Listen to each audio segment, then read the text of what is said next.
Wait! What?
Well...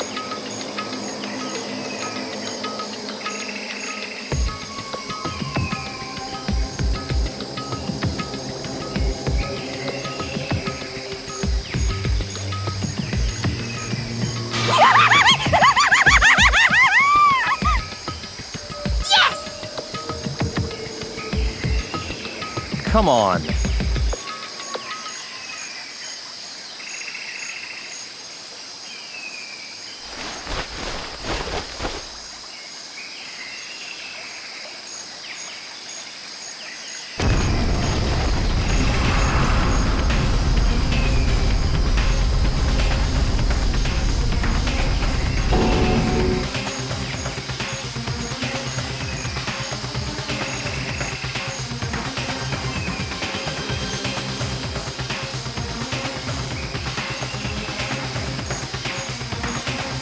Come on.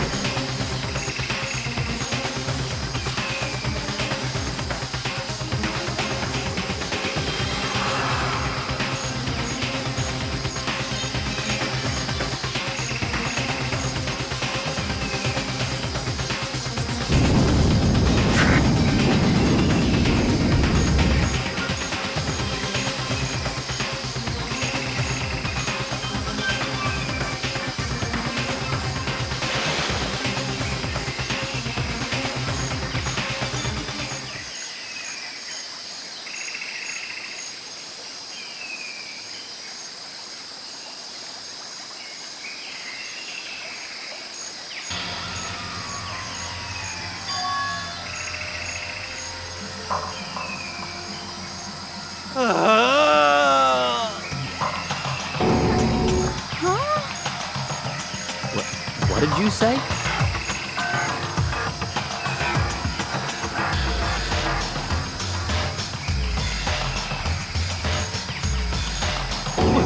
What?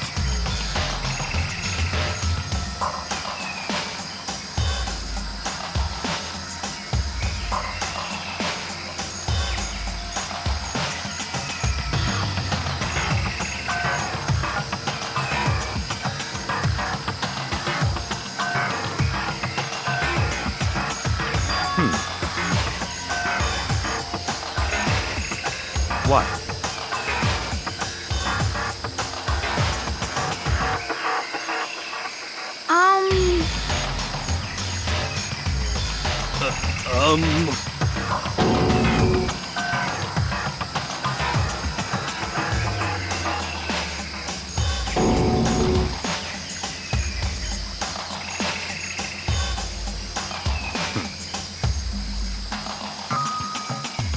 But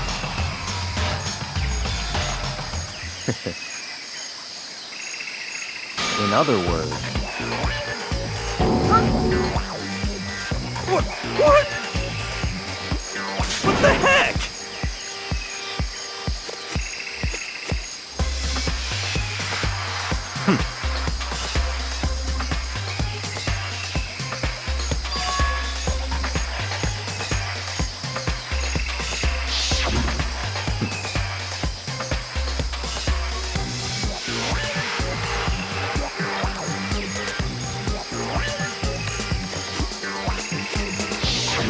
But...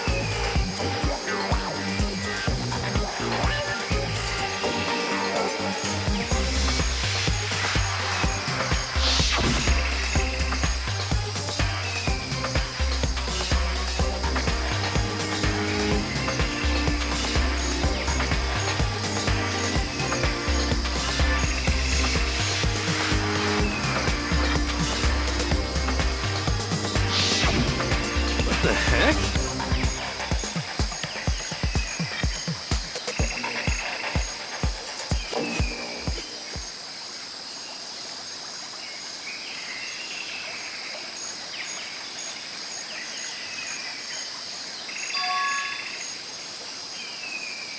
Huh?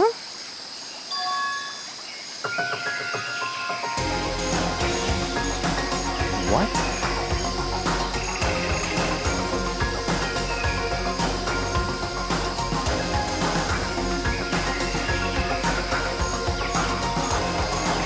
What?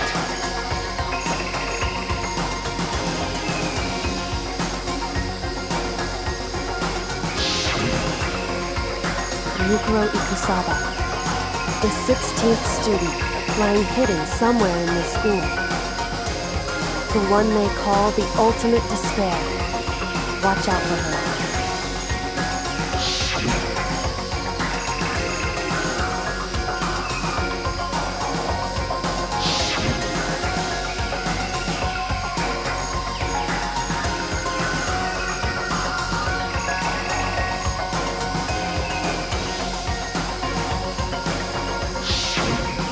I see.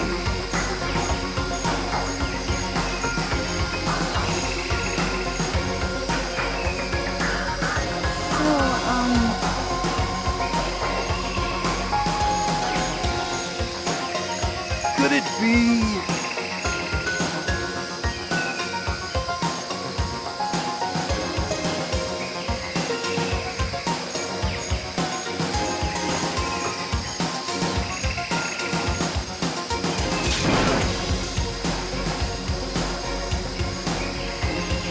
What the heck?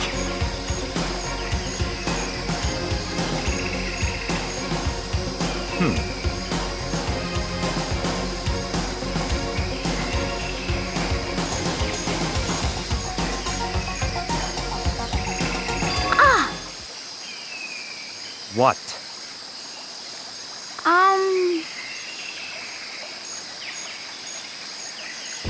What?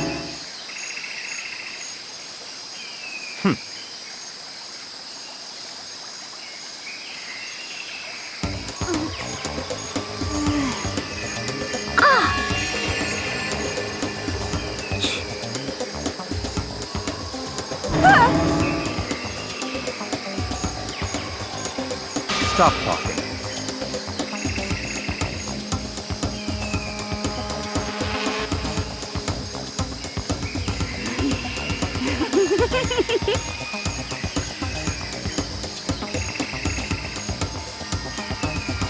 What the heck?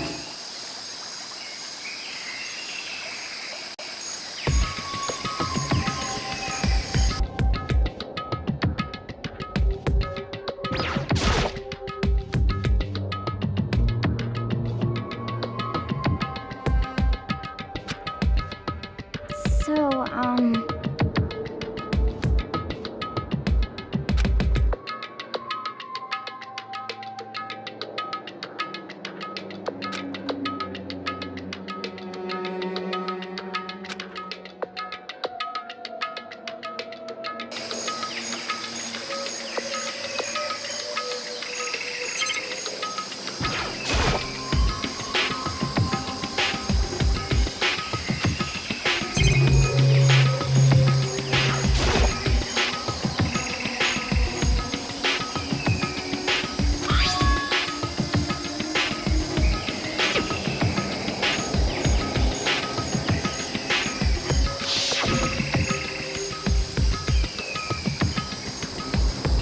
So...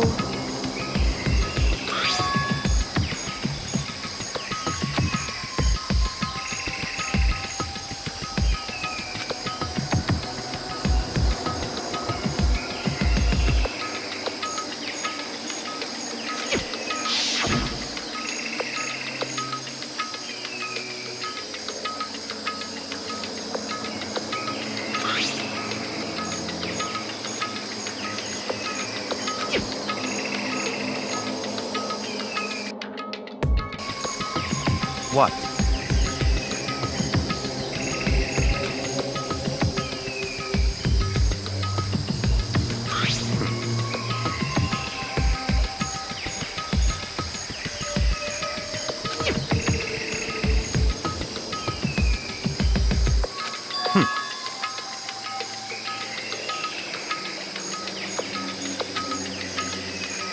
I see.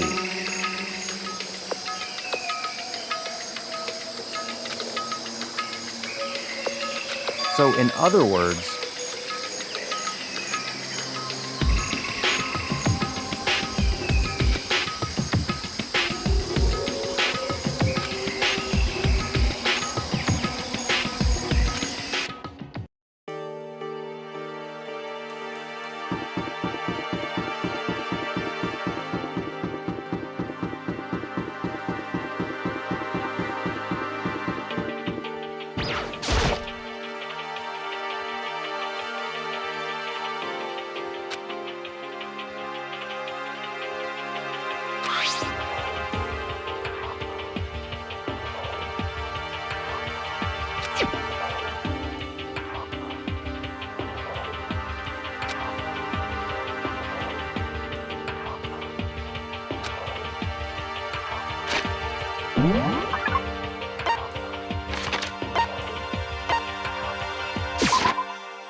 I see.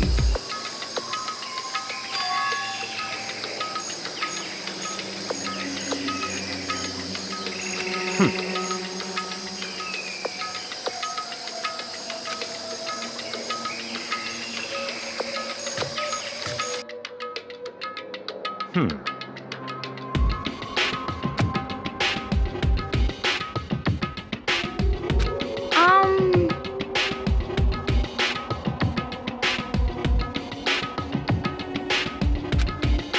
Um...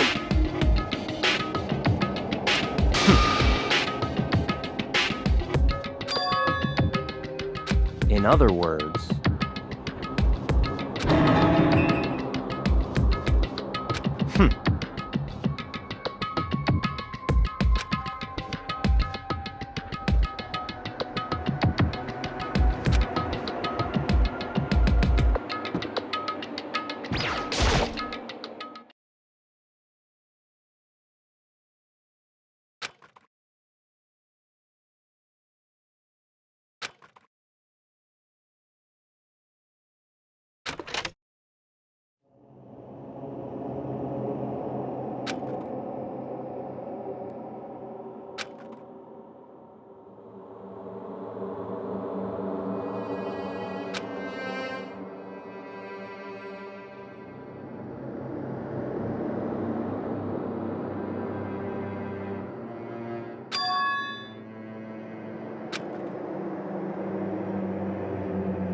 What?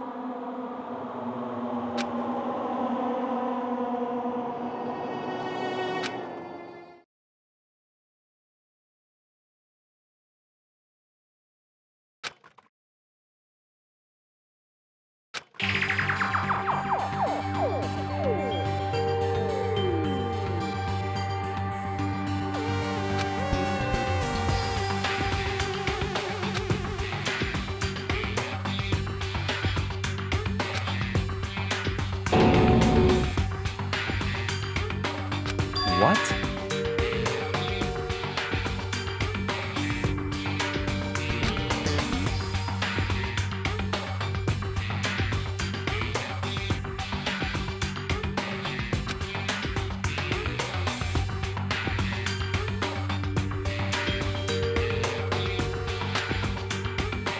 So that's it.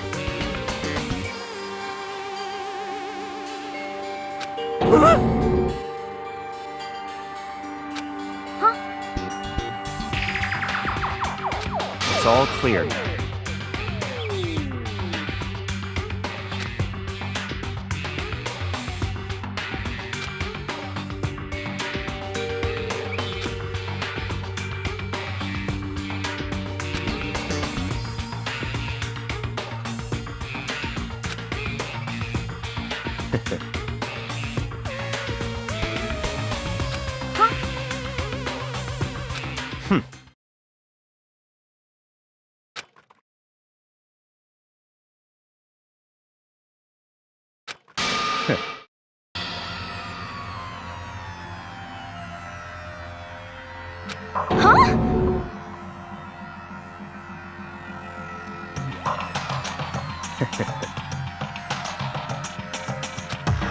What?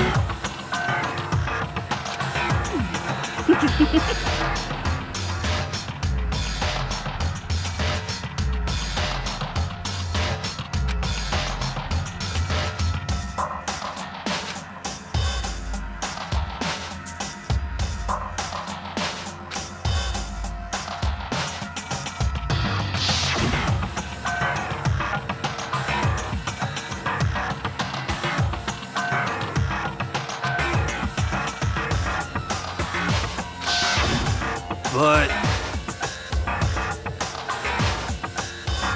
Whoa! How about that? That's enough.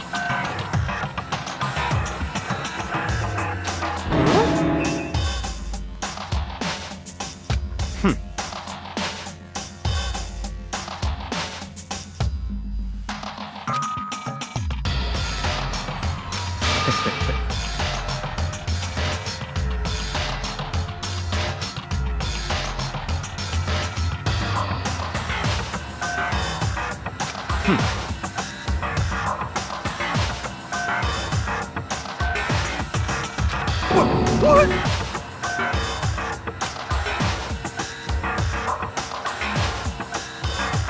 Naturally.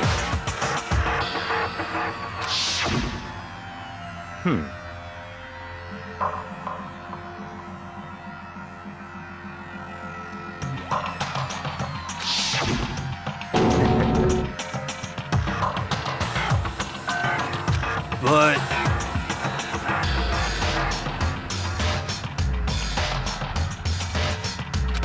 Such ignorance.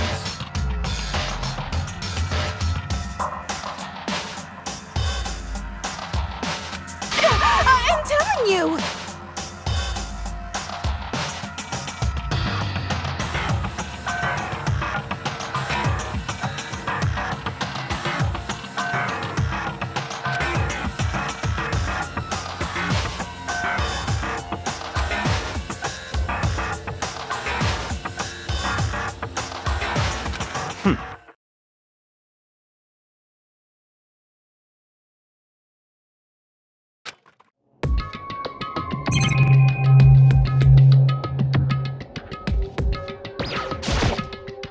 What's your problem?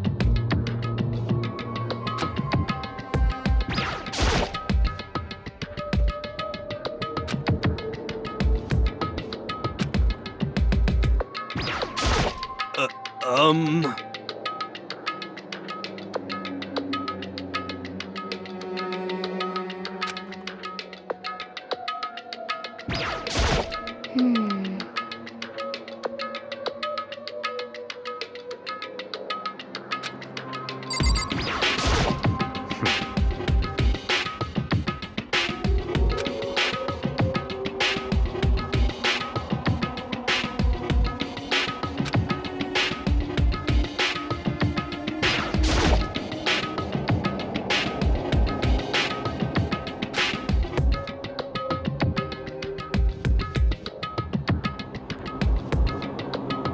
Hmm.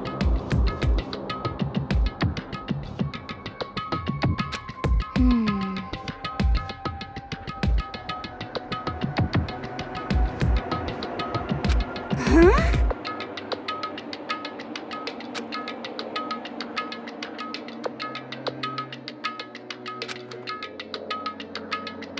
Huh?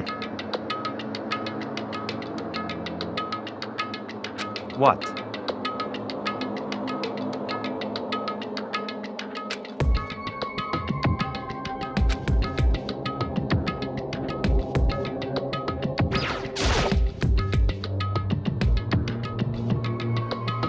Hmm.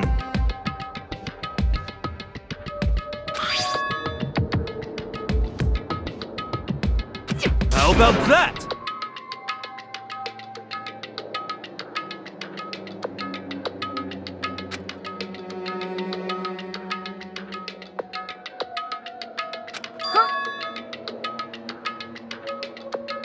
You know? Hmm. Okay.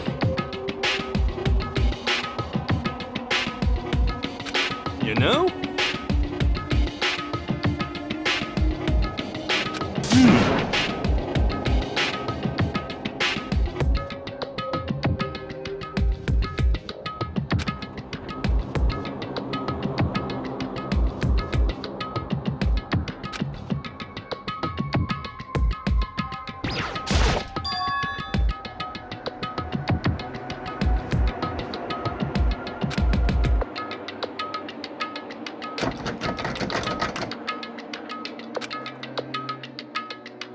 Um.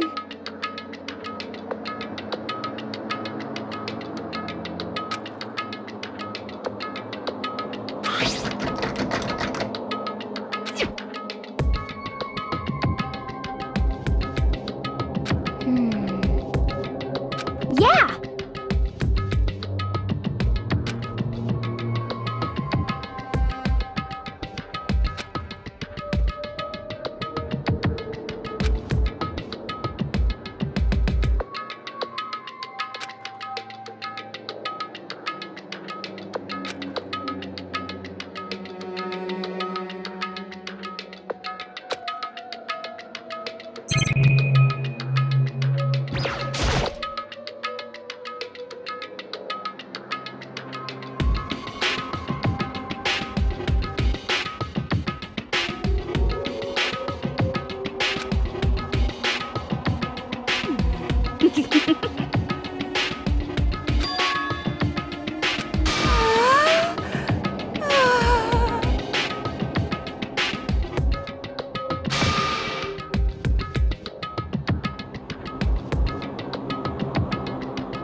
You know? Huh?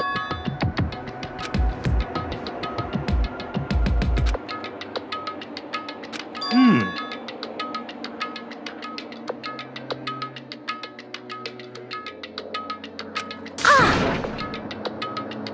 Hmm. What?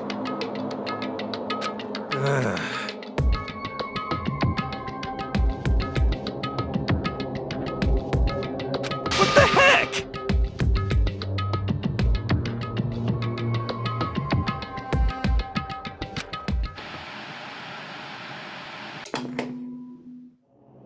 Huh?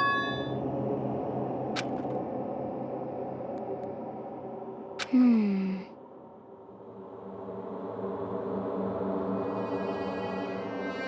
What the heck? Come on. Huh?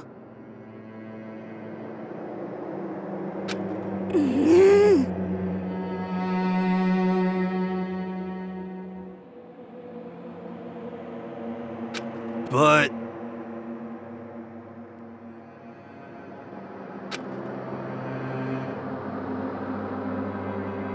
Well,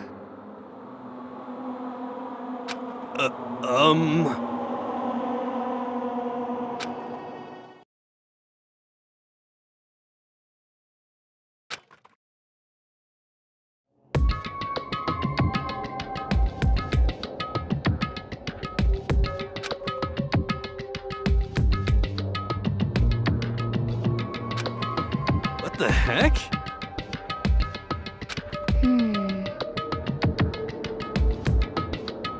Could it be...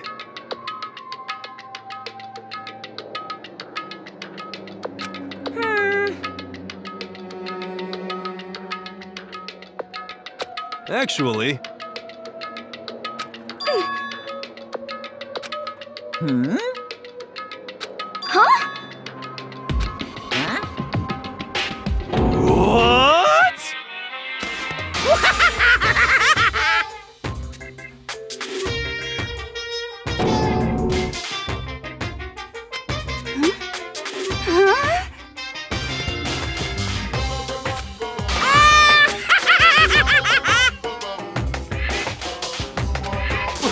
What?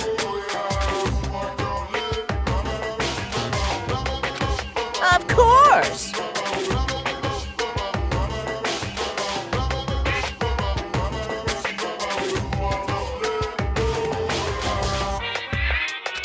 Ah!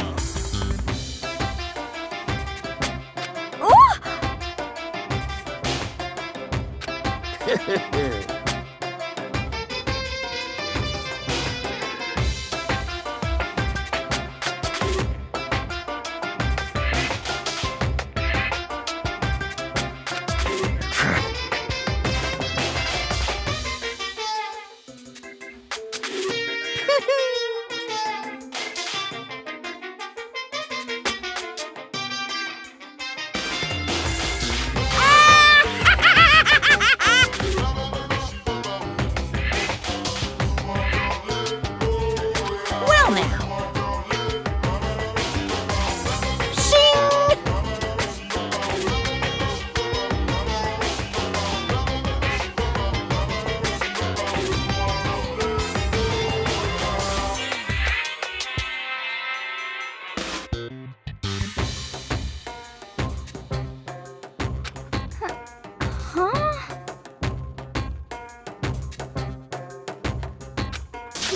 Let me out of here!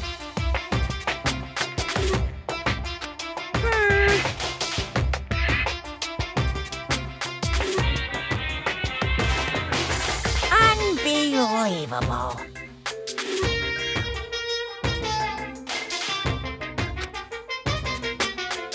Yep.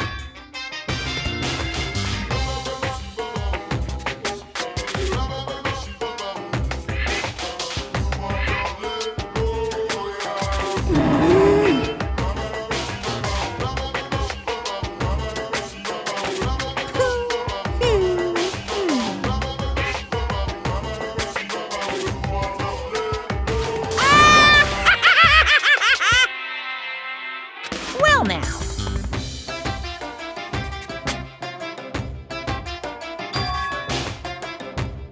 Hey,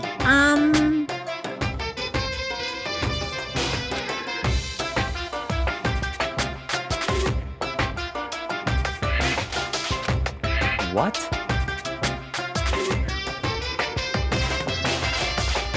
What the heck?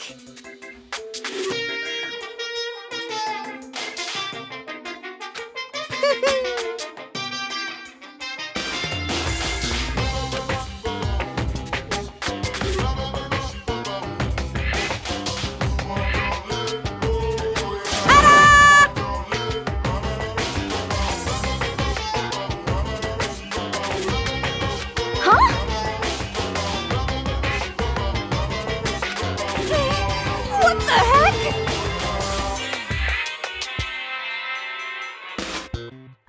Unbelievable. Thrills, chills, kills!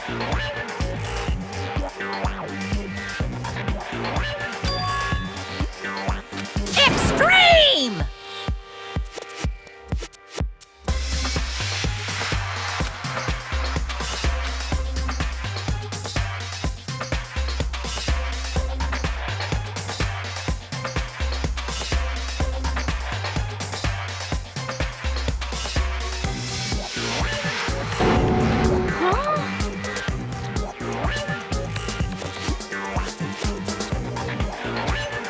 That's...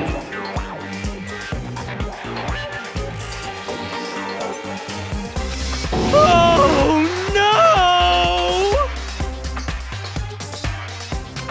Phew!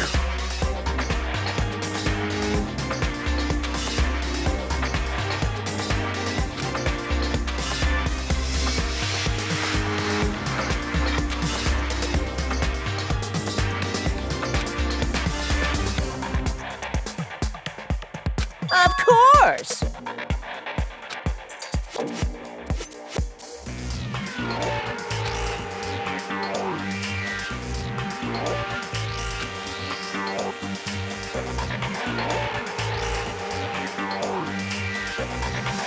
Hey,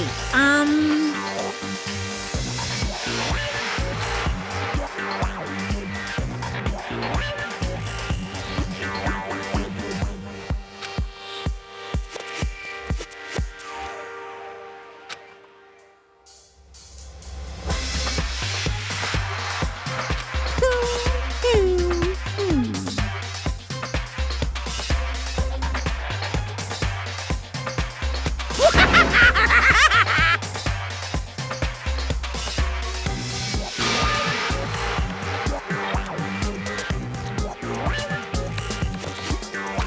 are you saying?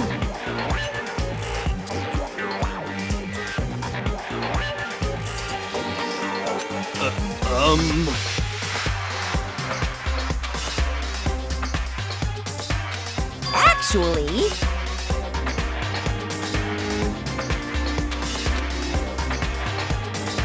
yes, indeed.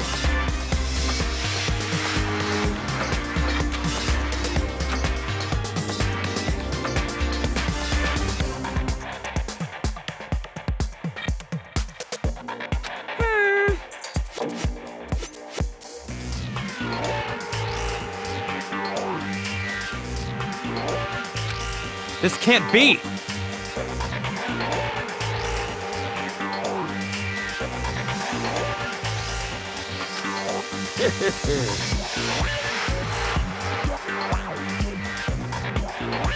Yeah!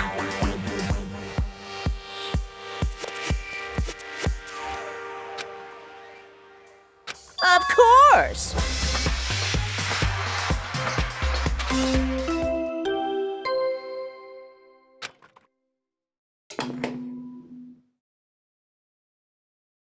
A body has been discovered.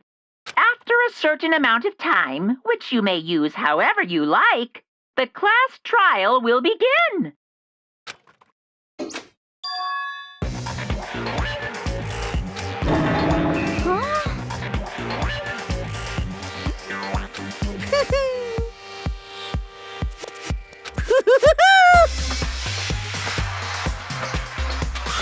It's the Monokuma file! Heart-pounding excitement!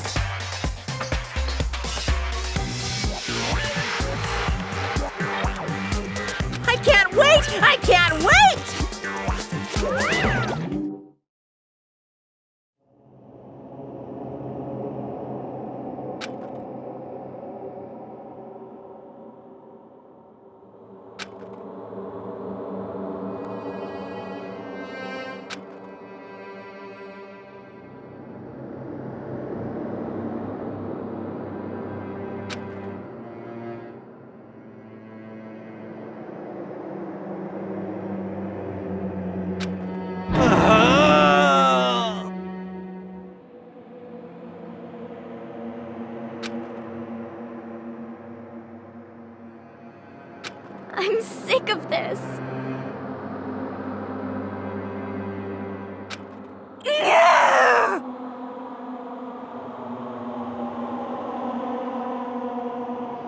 Stop talking.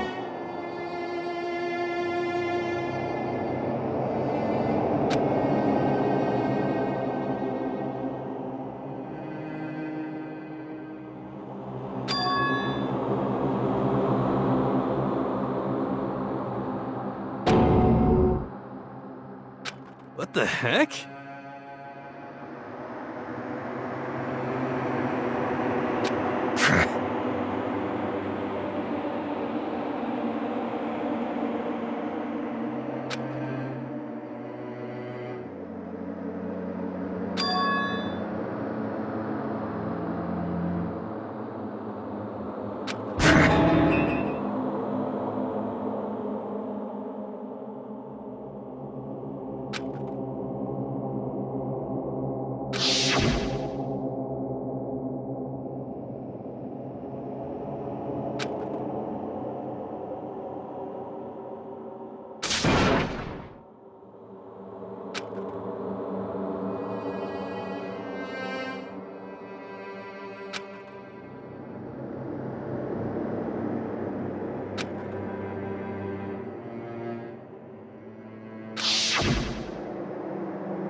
Quiet.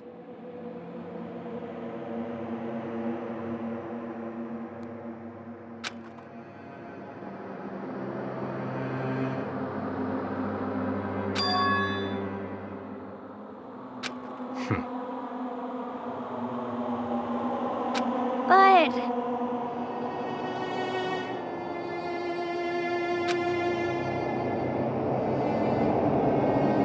That's right.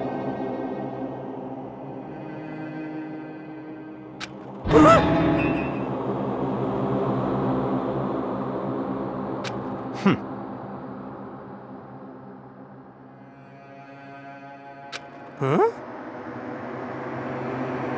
Stop talking.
Yo!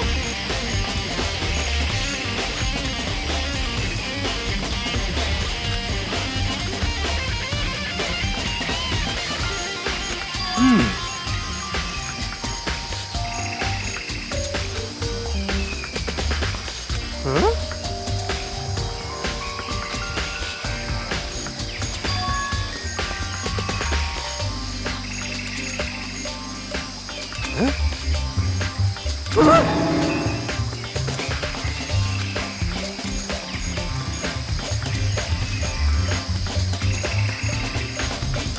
But...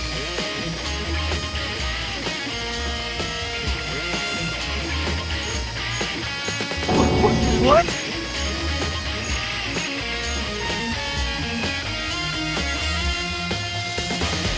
Conspiracy!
For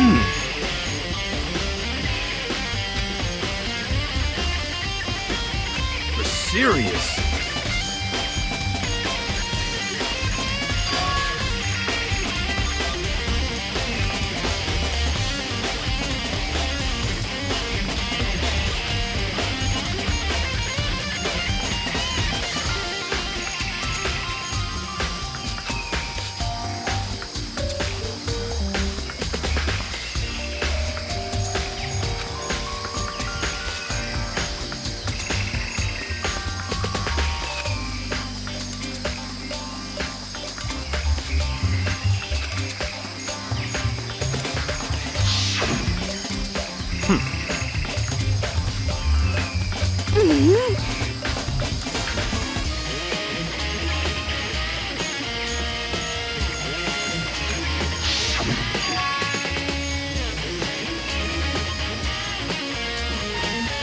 You know?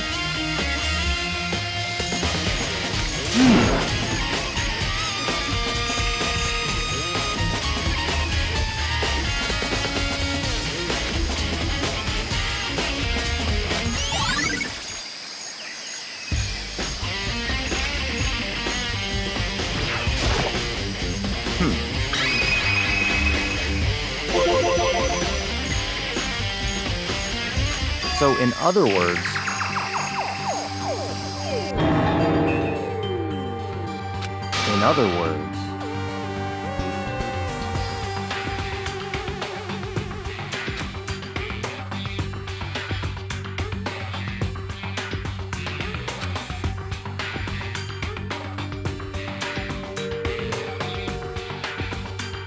naturally.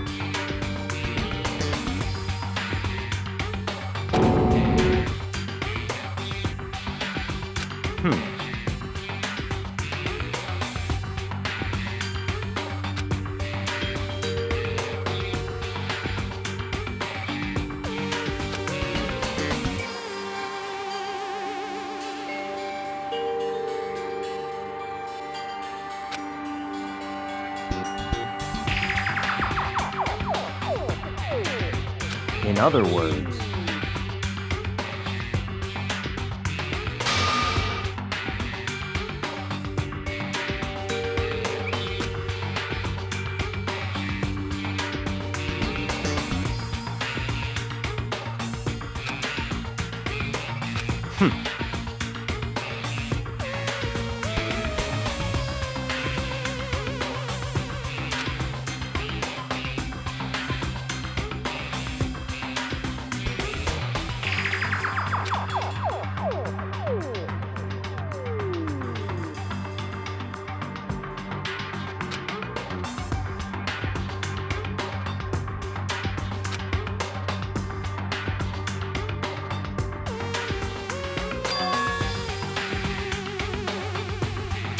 that's right.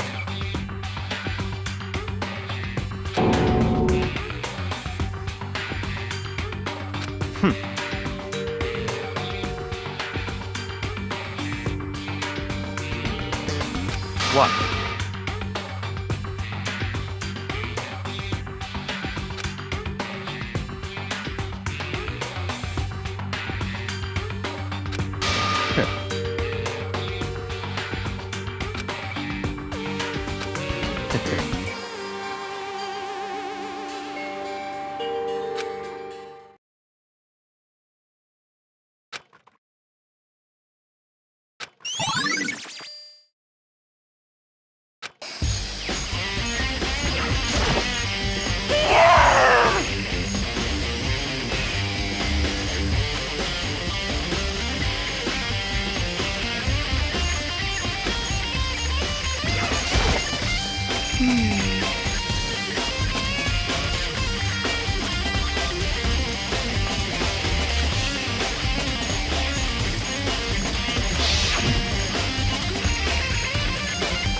It's all clear now.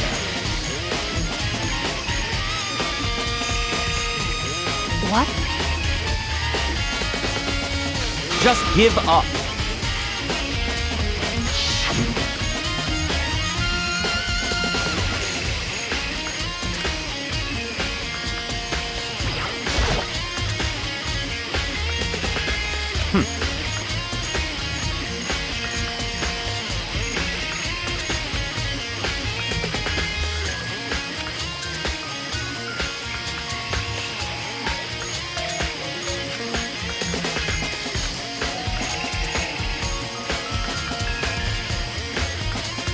What?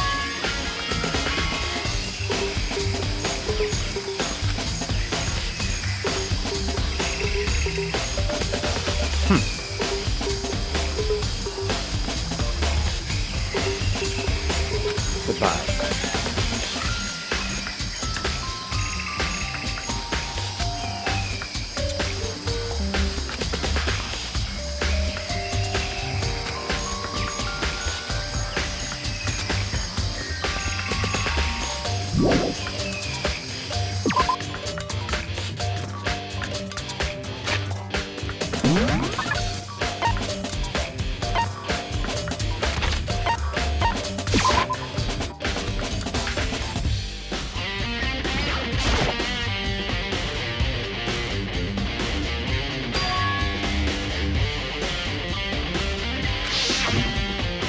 You know?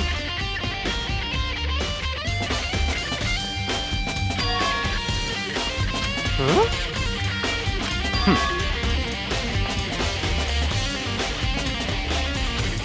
What?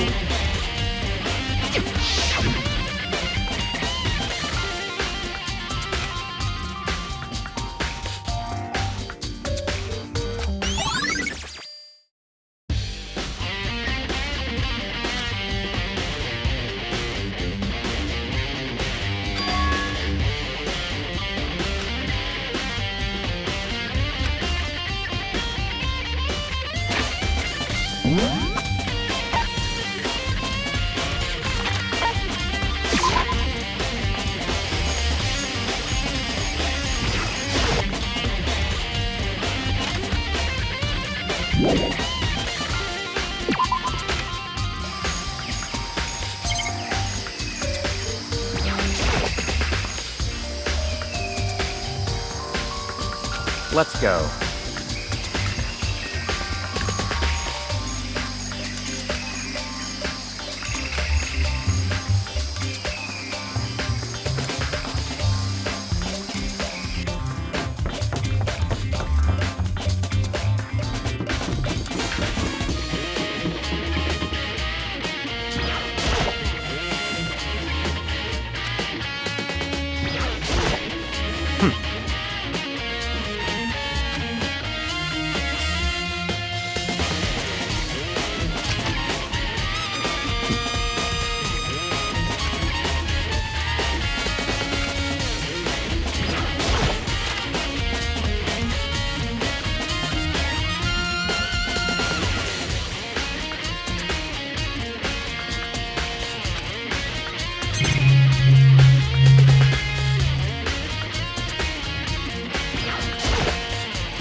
What?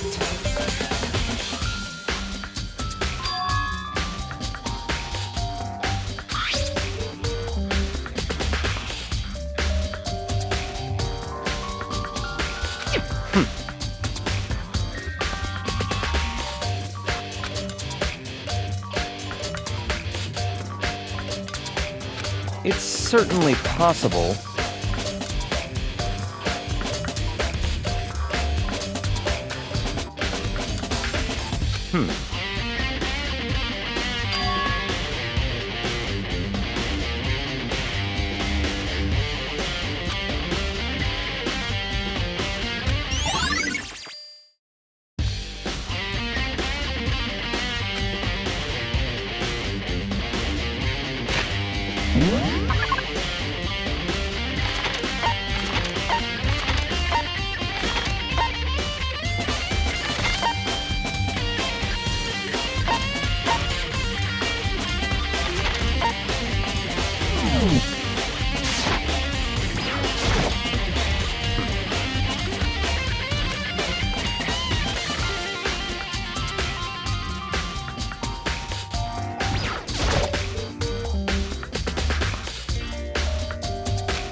What?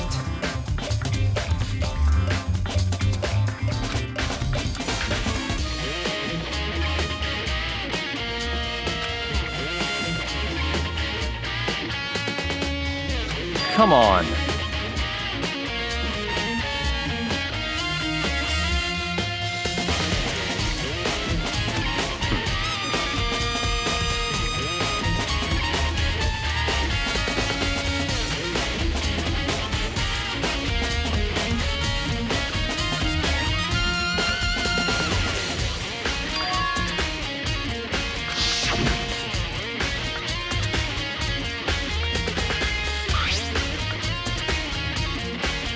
It's true.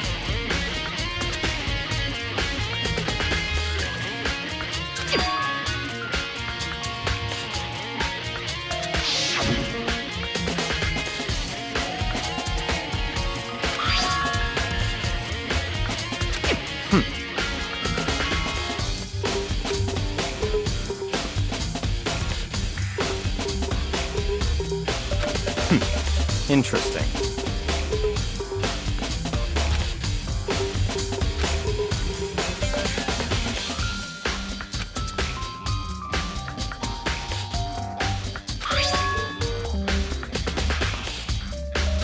What?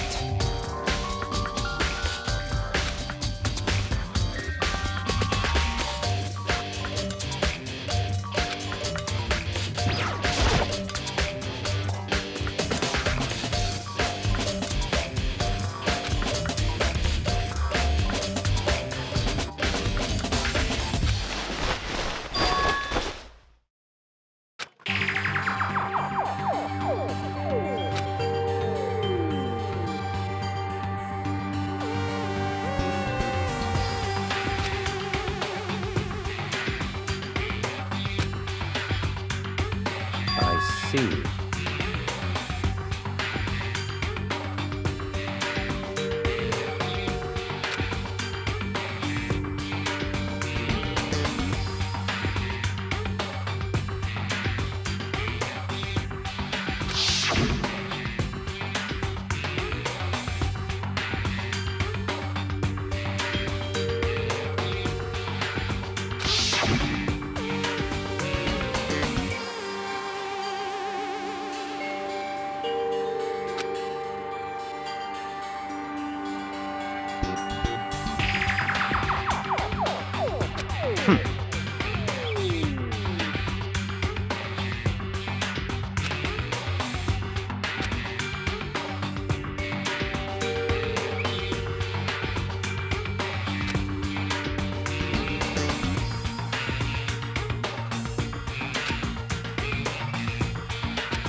see.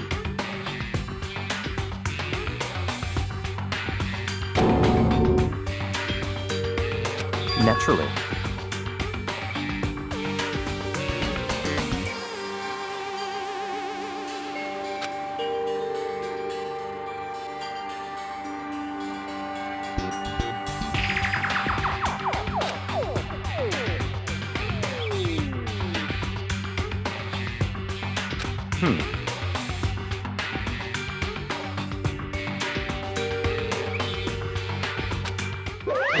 Found it!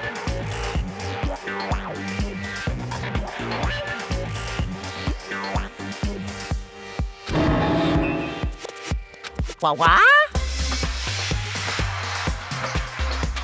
What?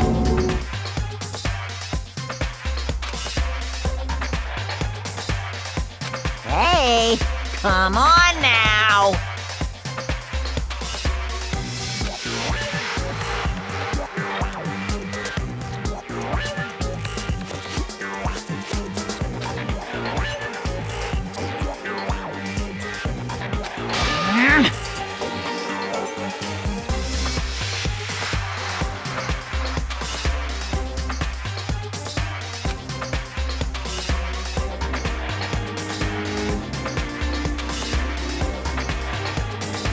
What?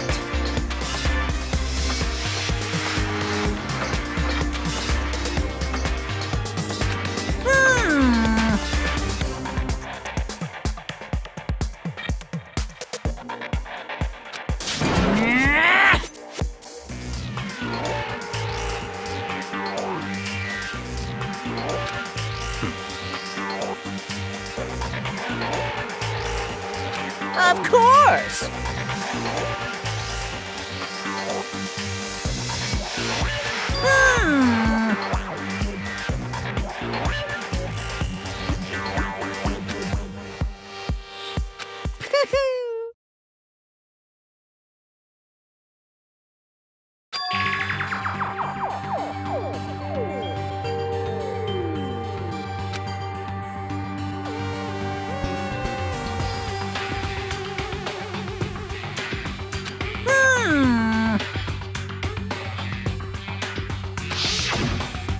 Hey,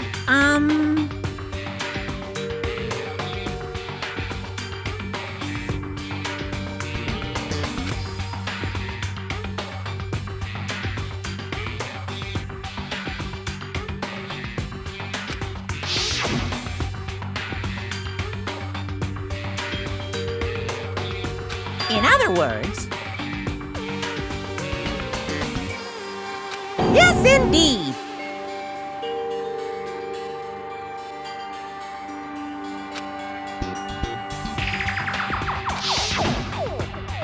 Mukuro Ikusaba, the 16th student, lying hidden somewhere in this school.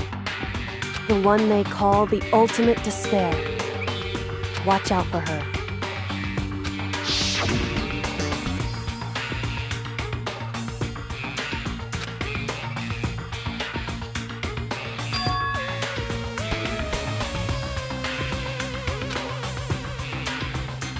Why? Huh?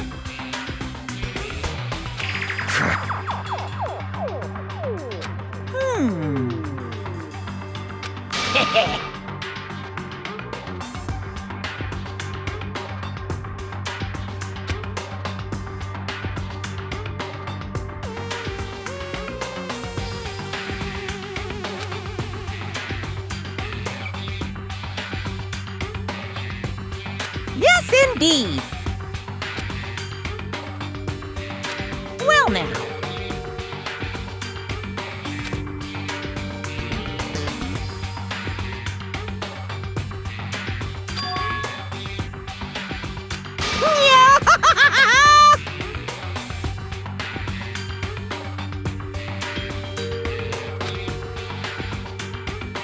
Hey,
What?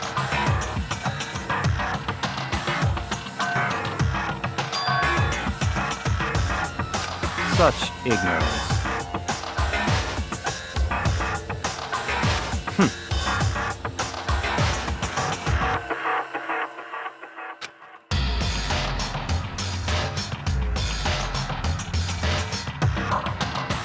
That's right.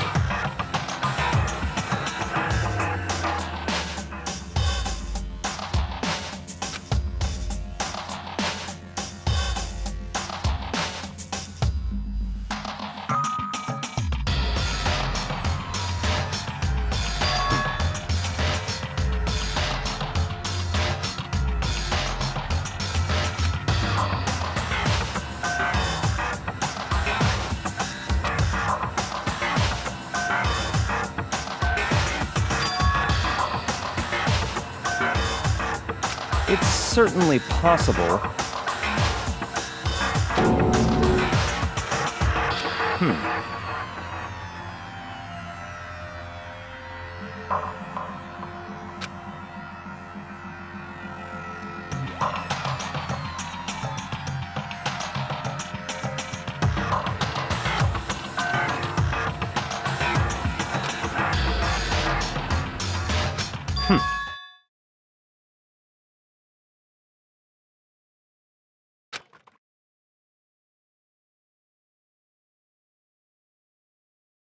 What?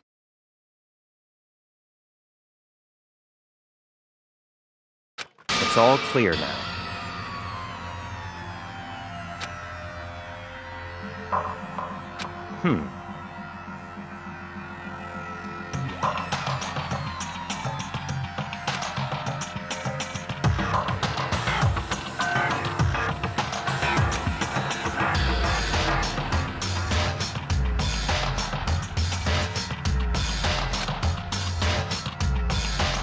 So, in other words,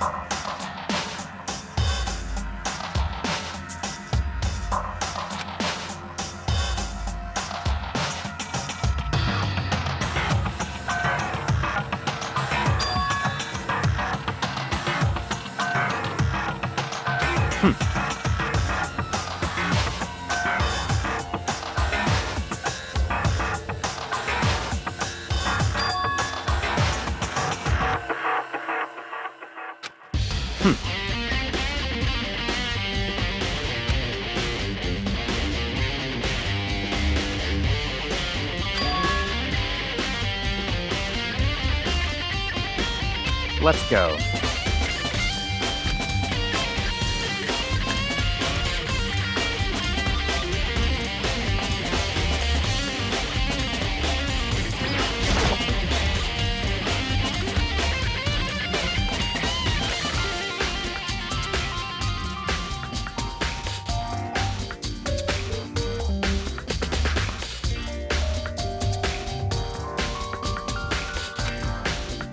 I see. Very strange.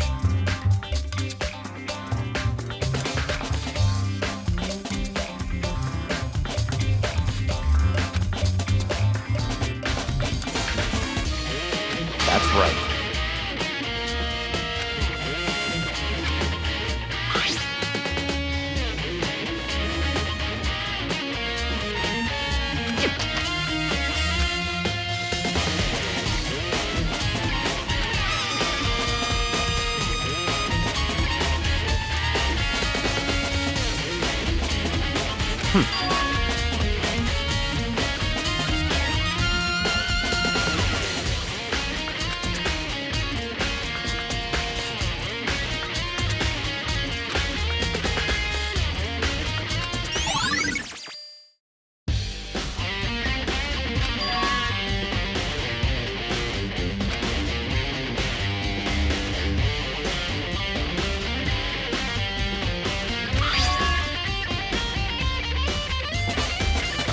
see.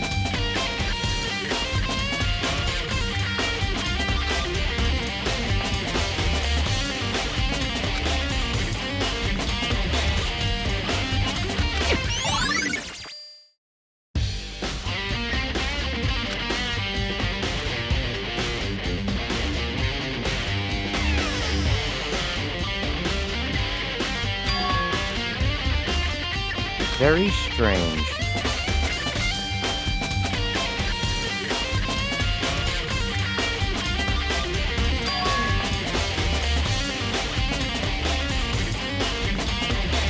Why?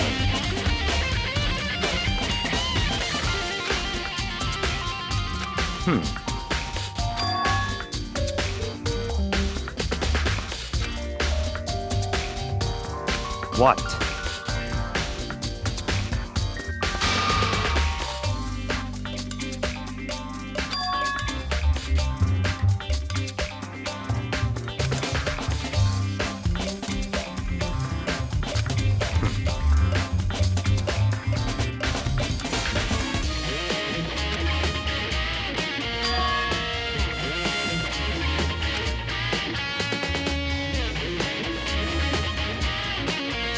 Let's go.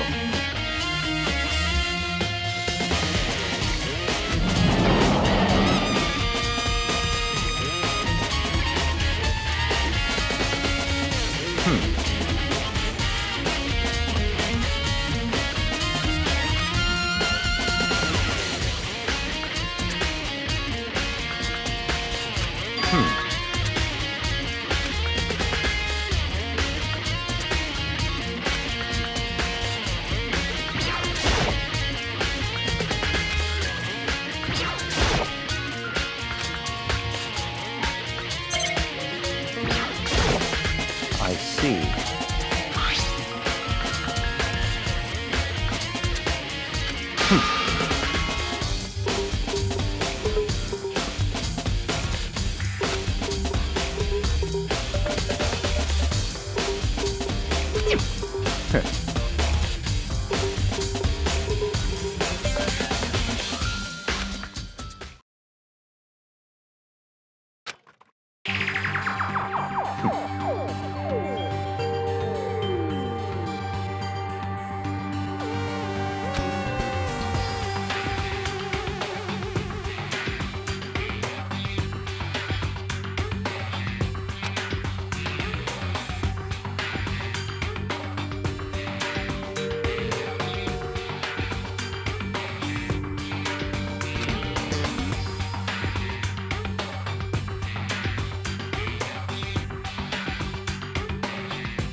What?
Time is utterly silent, and yet it constantly assaults us, organisms, the earth, natural phenomena.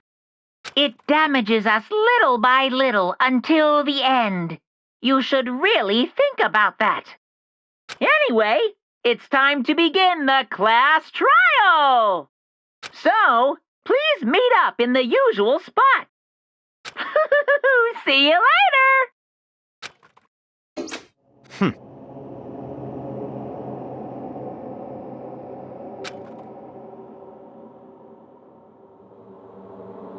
That's right.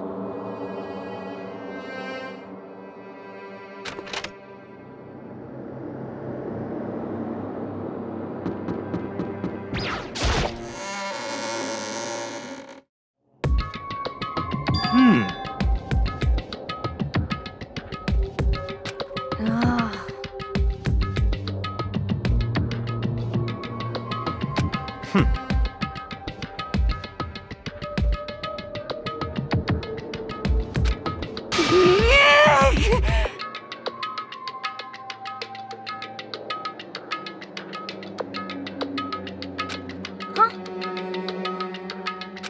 Hey.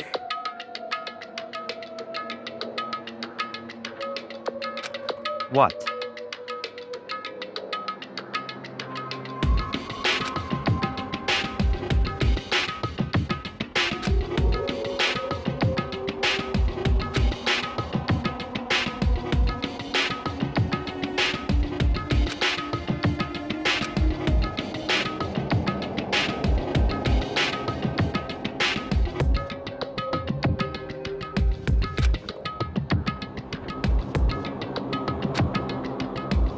Why?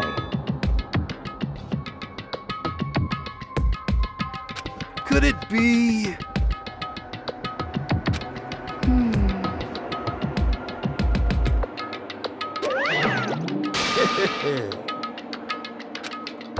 What?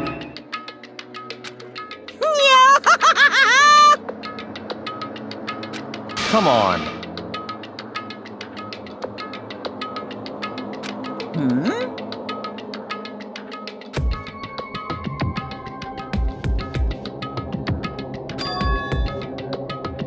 In other words,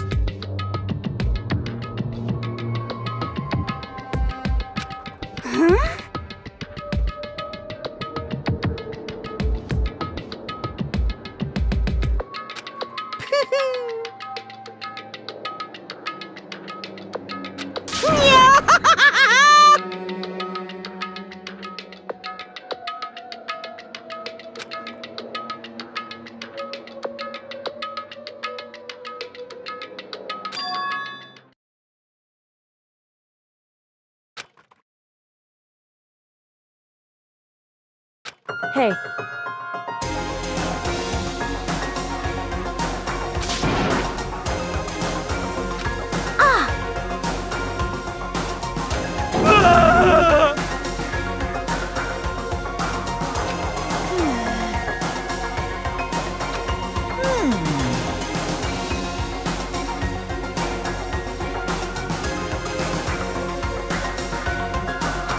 What?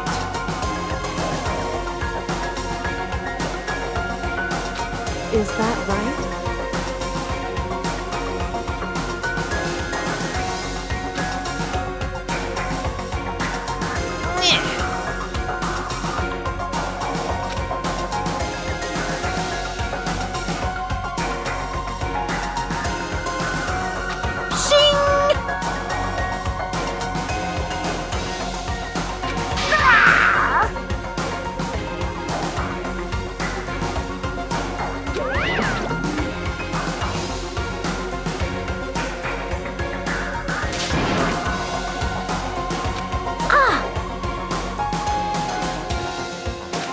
Indeed.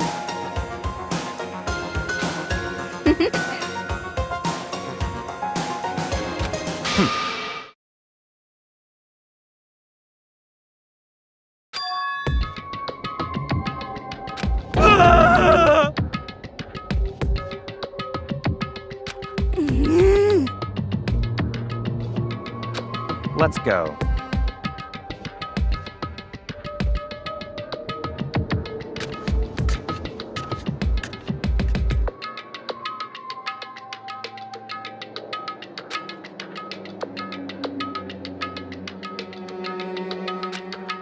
Um... But...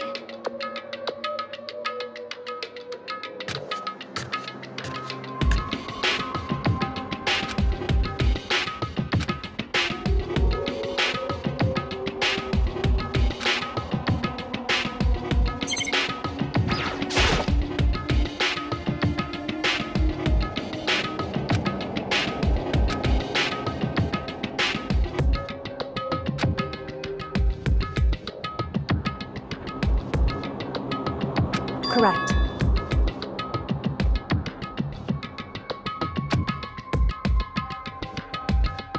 That's right.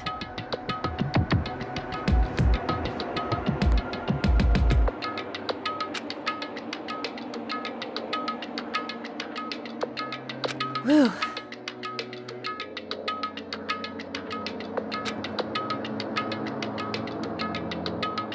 So...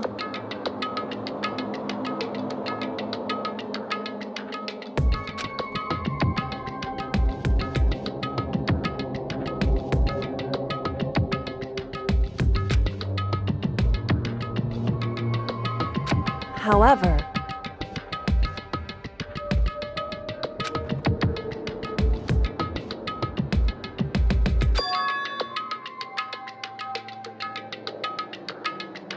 Wrong.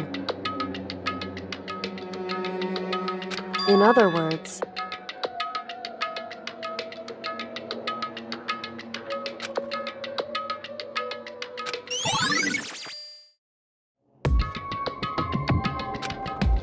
Just a second!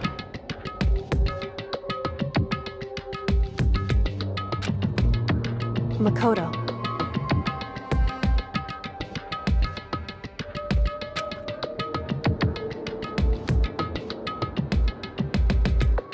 It would seem...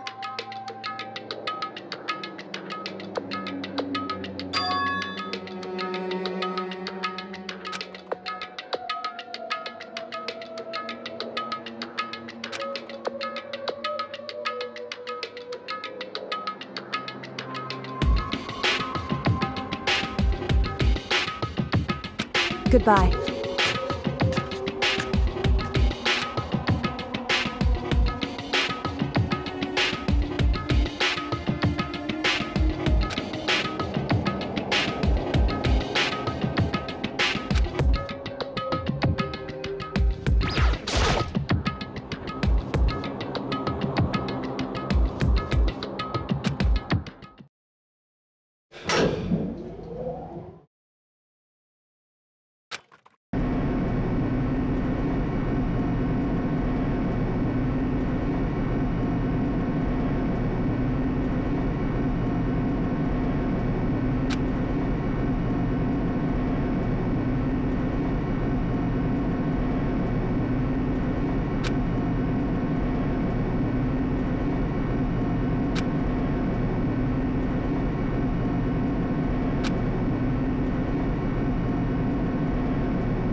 I can't wait! I can't wait!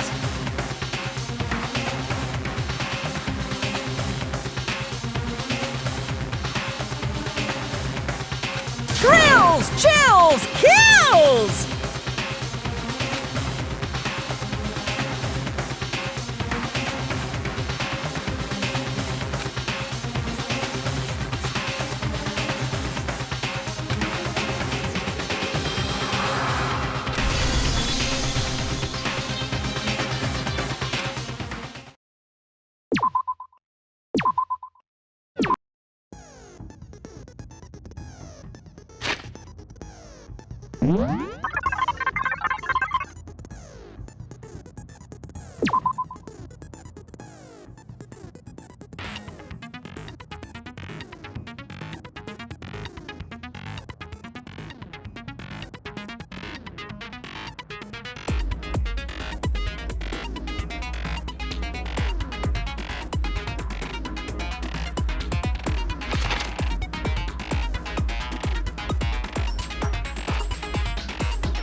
Let's begin with a basic explanation of the class trial. So, your votes will determine the results.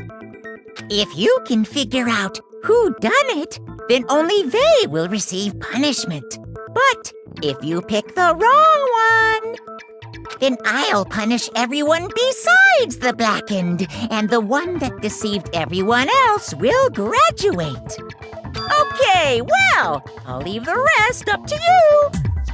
Well then, let's discuss the specifics of the victim.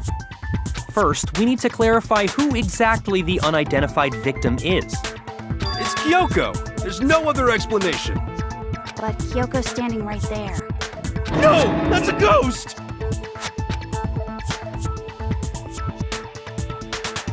But she has legs and stuff. Well, that's just because she's like the latest evolution in ghost technology. There's a limit to how much ridiculousness I can tolerate. Okay. So I just have to prove that the corpse isn't Kyoko, right? Then let's compare Kyoko's traits to the traits of the dead body. Her traits?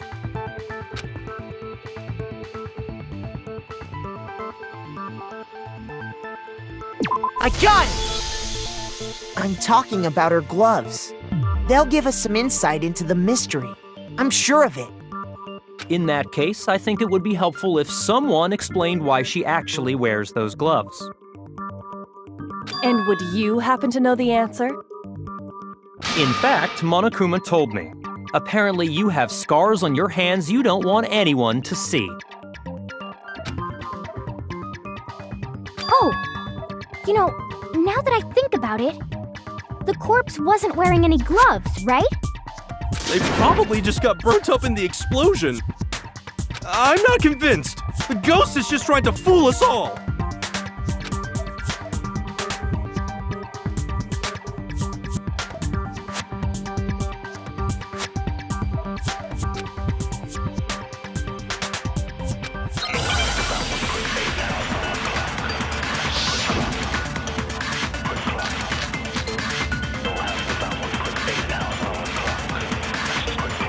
That Kyoko there is just a ghost.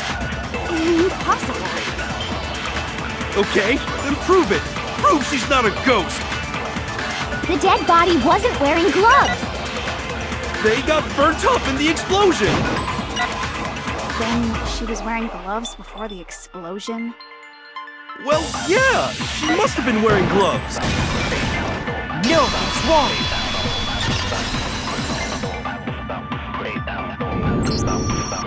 No, there's no way the corpse was wearing gloves.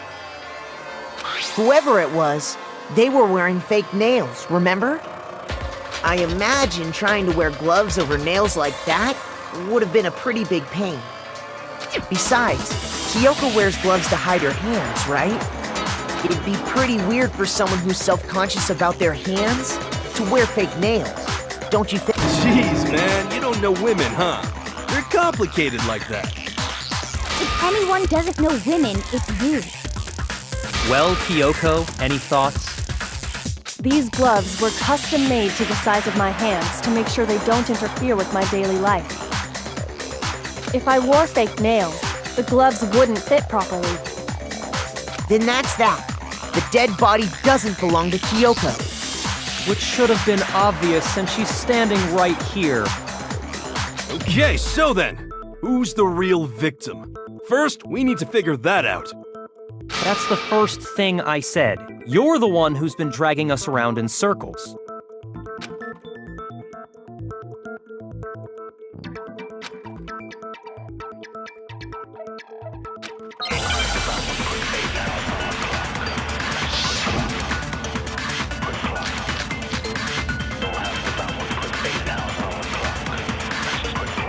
If Kyoko really is still alive, then who died? There's gotta gotta be some way to figure it out. I don't think so. The face was scorched beyond recognition. And there wasn't any description in the Monokuma file. Well, if we can't identify the body... And there's nothing else we can do, right?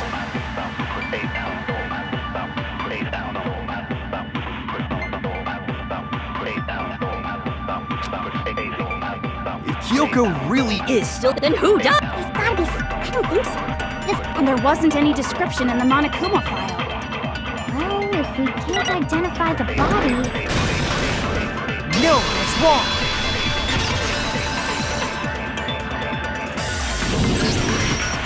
There was one clue left behind that we can use to identify the body.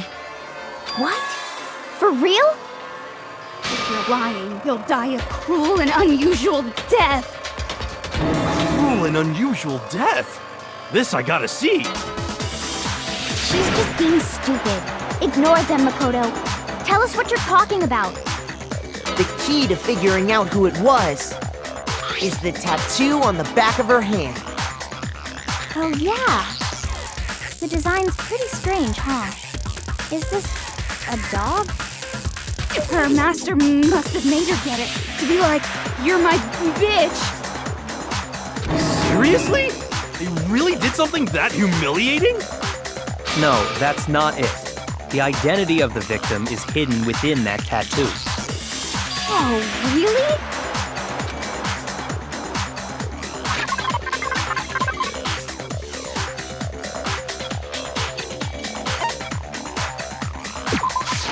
I got it!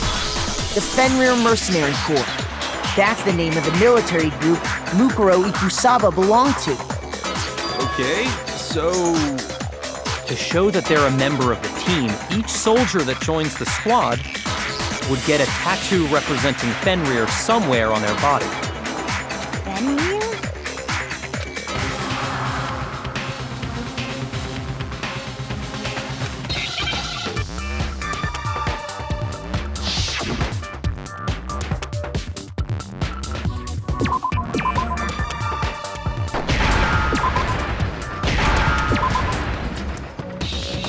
Now I understand. The representation of Fenrir is a wolf. Fenrir, the Wolf of Ragnarok. It's from Norse mythology. A huge, world-ending wolf beast. He's the child of the trickster god Loki, and a female giant. Man, after all this time, we finally got a glimpse of the literary all-star. A wolf tattoo. Then that means... Exactly. The body we found had a tattoo of a wolf. Which means that person must have once belonged to Fenrir. So it must have been Mukuro. What? Hold on. Isn't she the one that was behind this whole thing? You sound surprised, but you're absolutely right. Yes, indeed. The trial this time is to solve the murder of Mukuro Ikusaba. Are you saying the mastermind is dead? Now we have to have a cool-ass trial? No, it means we were wrong in thinking that Mukuro was the mastermind at all. But I mean, being the ultimate despair seems like a pretty mastermindy title to me. Maybe we shouldn't have been thinking of her as the ultimate despair in the first place. After all, looking at her profile, I didn't see anything that would fit such a description. All it said was that she was the ultimate soldier. If I remember correctly, that other information came from... Kyoko. That's what you told Makoto, right? So that means Kyoko got it wrong? Then who was she? Who was Mukuro Ikusaba? She's been gone this whole time, and when she finally turns up, she gets killed. Usually when there's a scene where an important character dies, it has a lot more detail. So you're saying she wasn't an important character? which would mean she was the same as us, just another participant. Then who's the real mastermind? It must have been the Hope's Peak Academy headmaster after all. No, the headmaster has nothing to do with it. But how can we trust that? We already know your information about Mukuro was wrong. My information was not wrong. Okay. We're in the middle of a trial right now. Figuring out who killed Mukuro is first and foremost. Please limit all future prattle, chatter, and chit-chat as much as possible. Fine. Uncovering the identity of the mastermind will have to wait. But remember this. No matter what happens, we will find out who you really are. I stake my family name on it. I have officially decided to completely ignore all such attempts at provocation. Now then, just so nobody's confused, let me state this one more time for the record. The reason we're having a class trial is because a murder among the students has taken place. Hammer that point straight into your big ol' brains! What you're saying is that both the victim and the culprit are part of the student body? Then, one of us killed Mukuro? Wait, no! There's a chance that there's some mystery 17th person who's been hiding all along! Nope. There are only 16 students in total that have been taking part in these events. Seriously? Then one of us killed Mukuro? Who did it? Who's the killer this time? Get a hold of yourself. We've already narrowed down the list of possible suspects. Huh? I'm sure you realize who I'm talking about, right, Makoto? Who the evidence points to?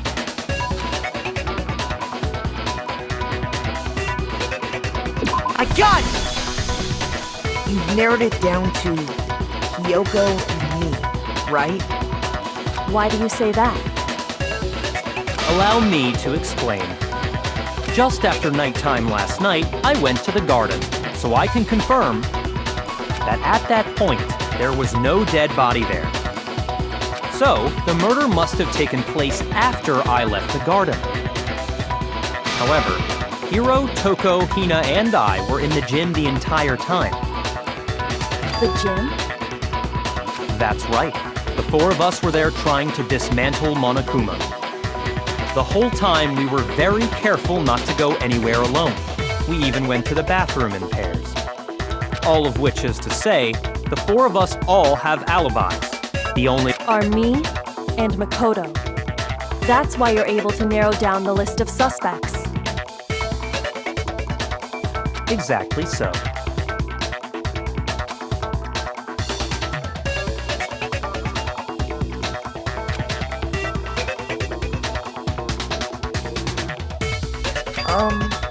I have something I'd like to say regarding the whole alibi thing. Are you thinking of raising an objection? Well, before that, I just want to try and get a better idea of what time the murder took place. Doing that might reveal some kind of clue. Whatever you want, somebody go ahead and help him out. Me and Byakuya can both confirm that the body wasn't in the garden at... Well, it was after nighttime for sure. I'd say it must have been around 10 o'clock. So the murder must have happened after 10 p.m. Then I guess we can say the time frame for the murder was between then and when we found the body? Oh, but what time did we find the body? The one who saw the body first was Toko, right? And she went to go get the pickaxe. I got it! The body must have been discovered at 9 a.m., since that's when Toko went to get the pickaxe.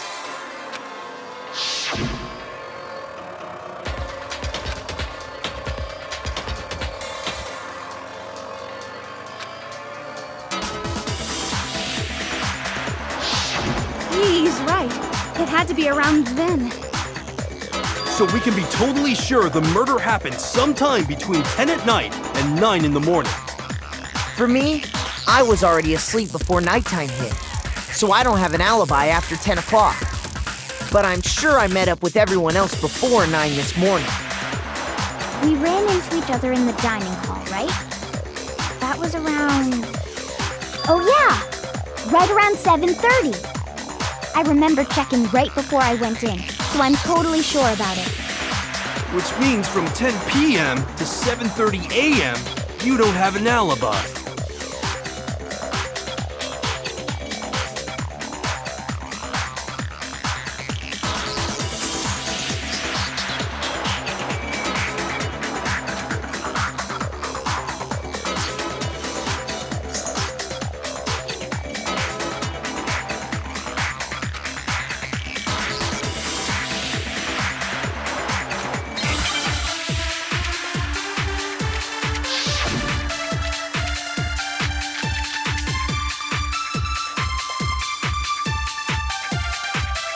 We've established a time frame for the murder.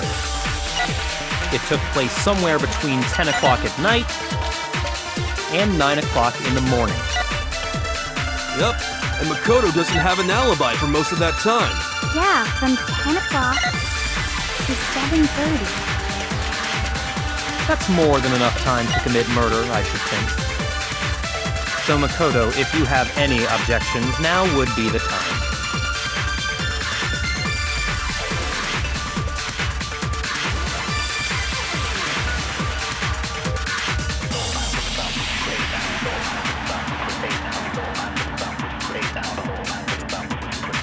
We've established a time frame for the murder. It took place somewhere between 10 o'clock. No, it's wrong!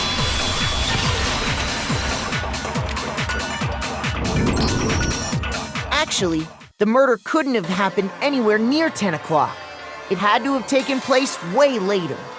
And what makes you say that? Because of the sprinklers in the garden. The sprinklers are set to go off right at 7:30 every morning, right? So if the body had been in the garden before 7:30, then it should have been completely soaked. Oh, hold on! I remember this part perfectly. The body was wet. Dripping wet, in fact. Sorry, Toko, but you're wrong. I'm wrong? How? Are you saying only the mouth down south was wet? How dare you spew such indecent words! No, I'm saying that the body was wet, but not because of the sprinklers. What do you mean? By denying the sprinkler, are you trying to deny my entire existence? Man, you're totally wacko. If you really think it wasn't the sprinkler, you'd better tell us why!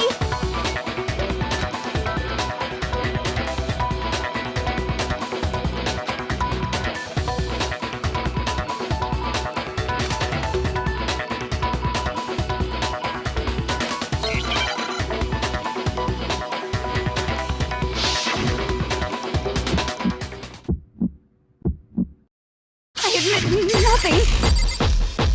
No, no, no! This is enough! Are you trying to blame me? I admit nothing. No, no, no! This is enough! Are you trying to blame me? I admit nothing. I'm right about this! I admit nothing. No, no, no!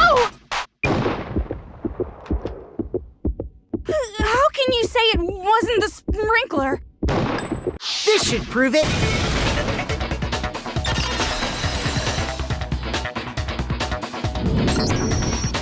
Just remember what the body was like after the explosion, and you'll see why it wasn't the sprinklers. The top half of the body was wet, yes, but the bottom half was completely dry. If the sprinklers got the body wet, shouldn't the whole body have been wet? So they only got the top wet? The bottom was completely dry? What a brutal maniac! I'm so sick of her. Let's just move on. The reason only the top half was wet was because...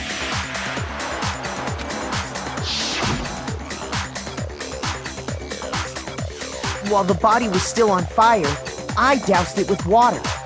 But only the part on fire, the top half. Oh, then I guess the sprinklers really didn't do it. So if the sprinklers didn't get the body wet, then the murder must have taken place sometime after the sprinklers turned on at 7:30 in the morning. Which means she must have been killed sometime between then and when the body was discovered at 9. But Makoto's alibi was only missing from 10 o'clock last night to 7:30 this morning, right? So there's no way Makoto could have done it. I guess you had an alibi after all. Good for you. In which case, the only one left without an alibi is Kyoko.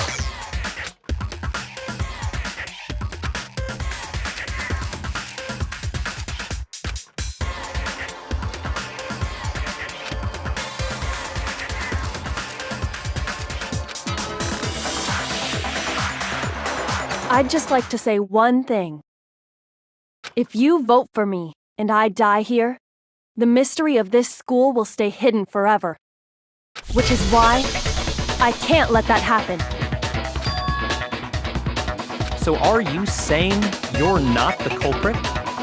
Of course I'm not. I have no reason to kill anyone. This is a trap the mastermind has laid for us. A trap? We're this far into the game and now you decide to blame me? Stop wasting time! Stop wasting energy! You really think your little trick is gonna work? Shut up, you! You got it, boss! Shutting up now! Anyway, Kyoko, you actually did have a reason to kill her. Huh? She did? She thought Mukuro was the ultimate despair. In other words, the mastermind behind everything. So she killed her to try and put a stop to all this. Isn't that right, Kyoko? But you made one catastrophic mistake.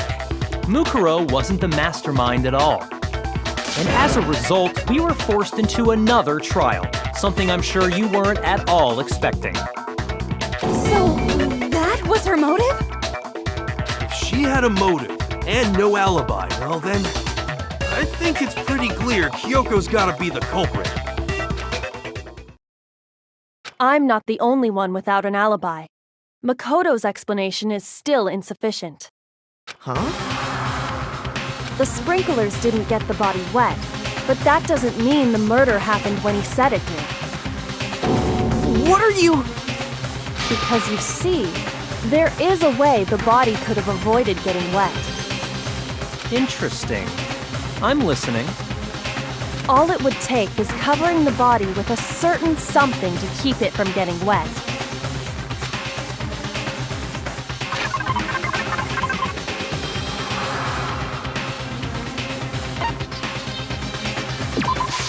I got it! You're talking about the tarp, aren't you? You catch on quick. You're right. All you have to do is cover the body with the tarp, and that'd take care of the water. In fact, that's exactly what the killer did. The dirt pattern on the tarp can attest to that. Only one side of the tarp got dirty, because that's the side that got covered in water. The side that faced down over the body, meanwhile, kept perfectly clean. This proves that the killer used the tarp to keep the body from getting soaked.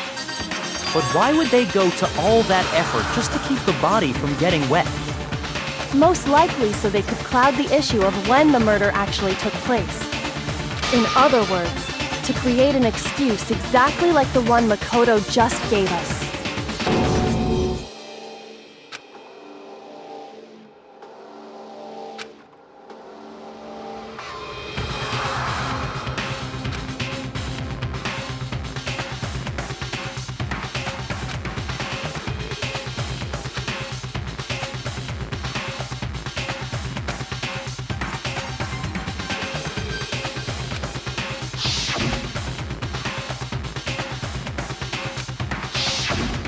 Wait, something's not right. And what might that be?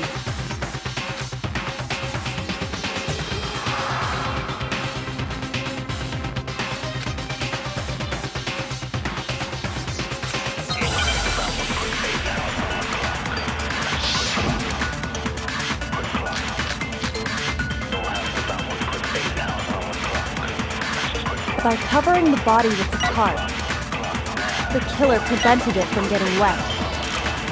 So the reason the tarp was only dirty on one side is because the sprinkler got that side wet. But the underside of the tarp, it was totally spotless, right? It's because that side was protected from the water. Since it was facing down toward the body, of course it didn't get dirty.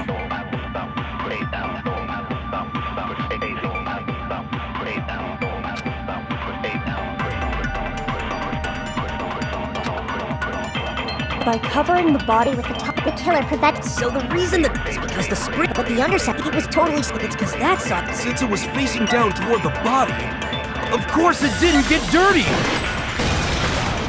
No, it's wrong.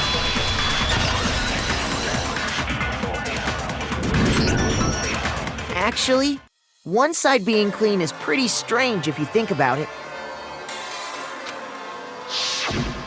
Because the blood wasn't dry before the body got blown up, right? Byakuya said it himself. Not to touch it, or you might get some on you. If you put a tarp on a body in that state, it absolutely would have gotten blood on it. Well, maybe the culprit washed it, so nobody would know they'd used it. If they had, they would have washed both sides. Just washing the one side wouldn't hide anything. Oh, yeah, true.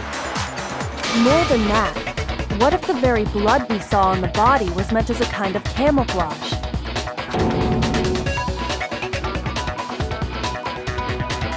What if, after the killer used the tarp to avoid the sprinklers, they then covered the body in blood that didn't belong to the victim? You mean someone else's blood? Where would they get something like that? I know! They could have grabbed some of the blood packs from the nurse's office. That's what Hifumi did, right? When he pretended to be dead? No, that's not what happened this time. The killer got the blood from right there in the garden.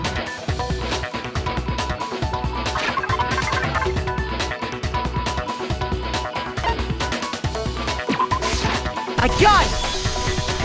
Could it have been chicken blood? What? Chicken blood?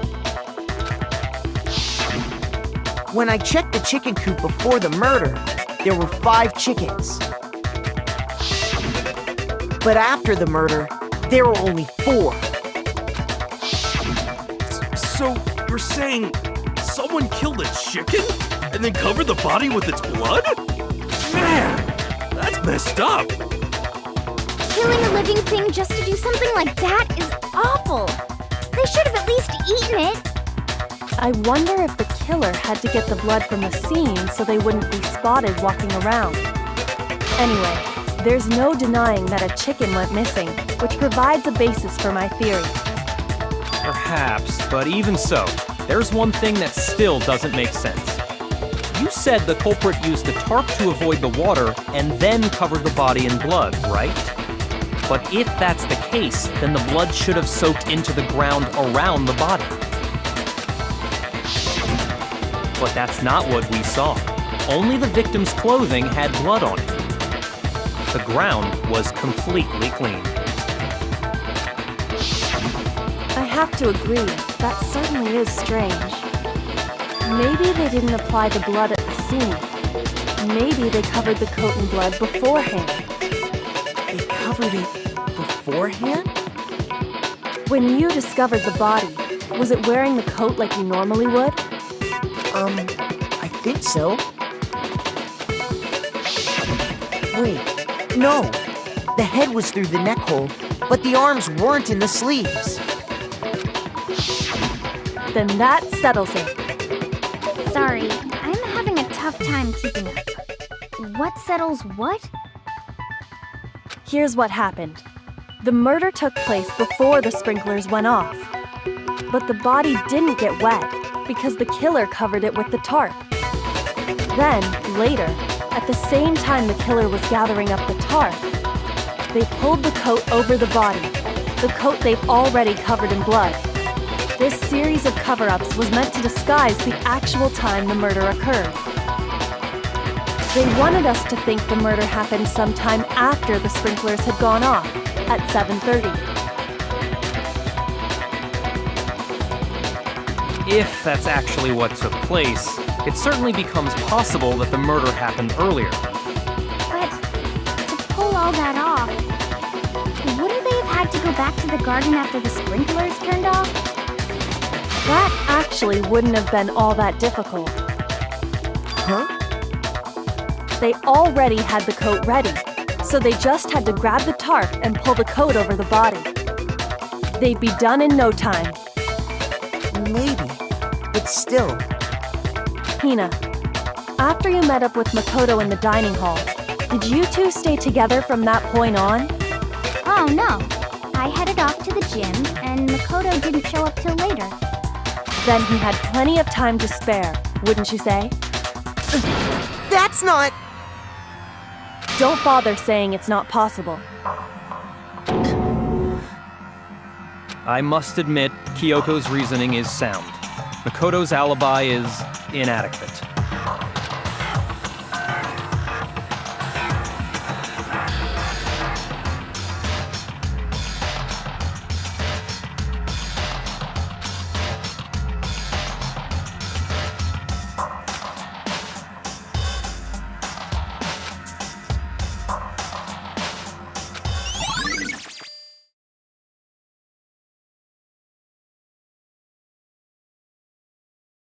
Well then, it looks like we're back to square one.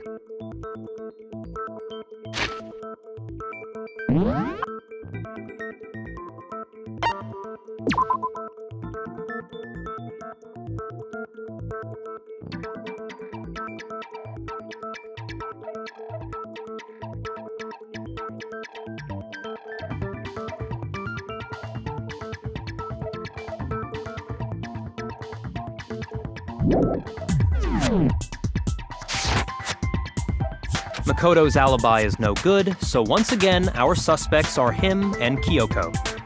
For serious, man? Which one of them did it? Hey, why don't we let luck decide? Let's flip a coin. 50-50 odds. Oh! See? Pretty good idea, right? No, not that. I just remembered something super serious.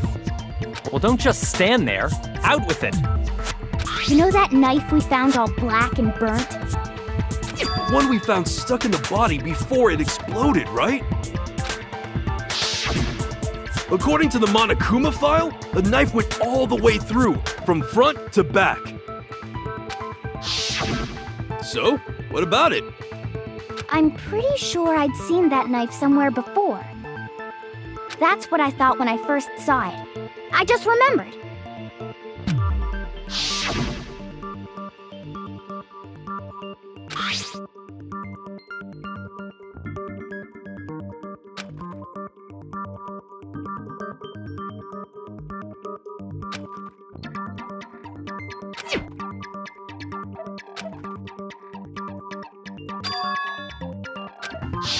It's the knife we gave to Makoto?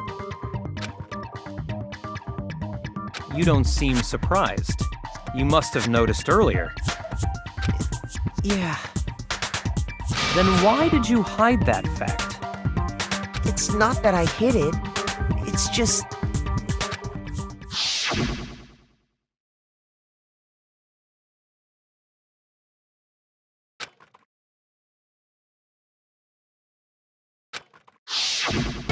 Suspicious! Very suspicious indeed. The knife we found stuck in the body came from Makoto. Now I'm totally convinced he did it. 12,000% convinced.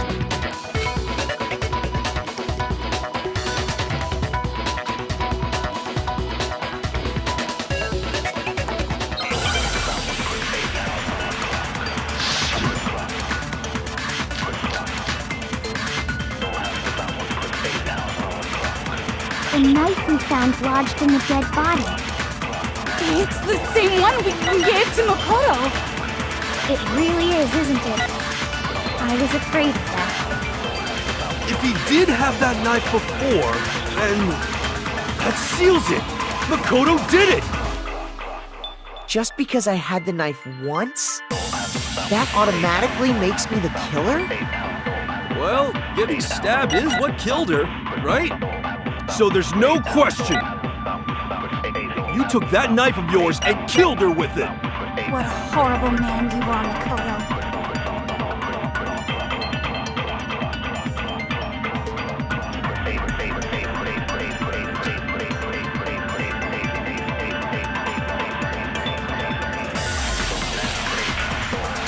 The knife we found lodged in the... It's the same one! It really is, isn't it? If he did have that seals it. Just because I had that automatically makes me the killer. Well, getting stabbed is what killed her, right? No, that's wrong.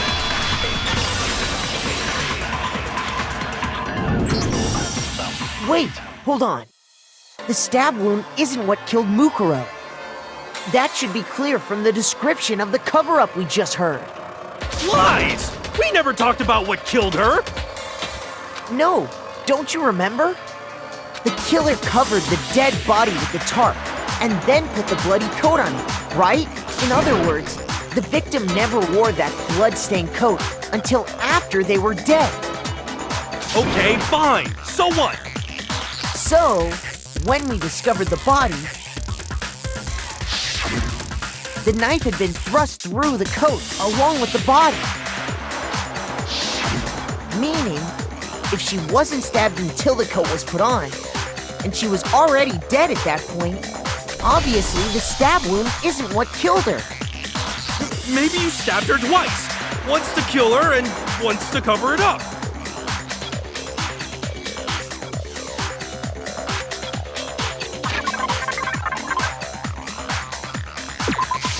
I got it! The Monokuma file clearly states that there was only one stab wound. Oh yeah, it sure did. Totally forgot about that. Then the knife... It was just another piece of camouflage set up by the true killer. They probably stabbed her to draw attention away from what actually killed her. Exploding the body afterward was probably meant to do the same thing. The explosion severely damaged the body, making it impossible to know what really killed her. It was all the killer's attempt to destroy all evidence of their crime. So they wanted us to notice the stab wound and then detonated the body afterward. They meant for us to latch onto the knife as the cause of death, then destroy any evidence proving otherwise. Oh, hey, I have a question. It kinda goes back to the beginning, but... what's the deal with that explosion anyway? Why'd the body just blow up all of a sudden like that? If you bothered to put that lump of gray matter between your ears to use, you'd know the answer. Well, if you're so smart, just tell me. I'll tell you. I bet some unknown quantum particle caused an atomic level spontaneous combustion! I might be dumb, but even I'm not dumb enough to believe that. Go ahead, Makoto. Tell her or we won't make any headway on this.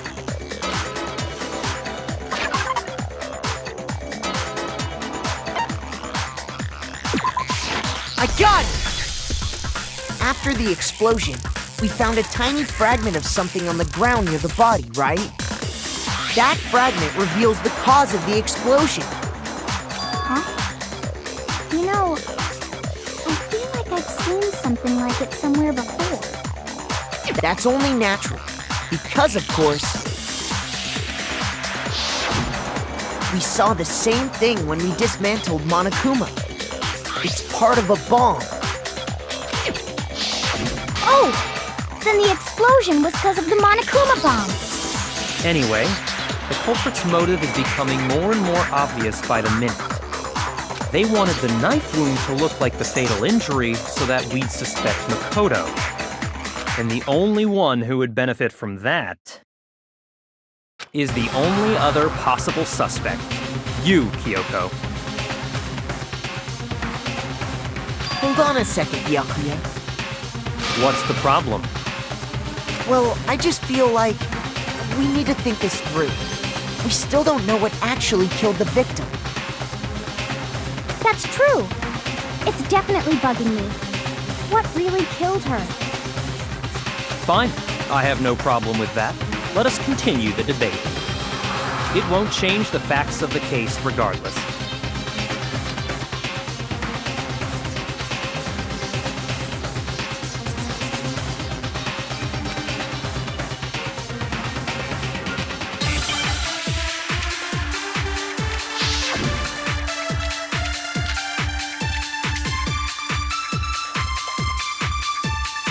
Then, shall we continue the debate? The victim's fatal injury has yet to be determined, correct? The explosion didn't kill her for sure. Guess. Well, yeah. She was already totally dead when that happened. And it wasn't because of the knife, right? And then there's only one other thing. Oh, yeah. According to the Monokuma file, that's gotta be it. There was evidence that showed she was hit on the back of her head. And more than that, the victim had suffered countless wounds across her entire body.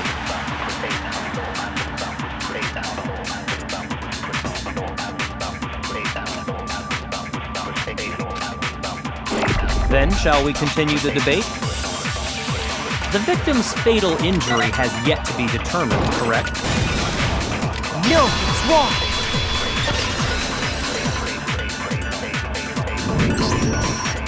Mukuro died because of the blow to the back of the head she suffered. What about the wounds all over the rest of her body? They didn't have anything to do with it? The Monokuma file makes it clear that those weren't fresh wounds. Oh yeah, good point. If they were old, I guess they don't really matter. Okay, then we're safe in assuming the blow to the back of her head is what killed her. But then, what was the murder weapon?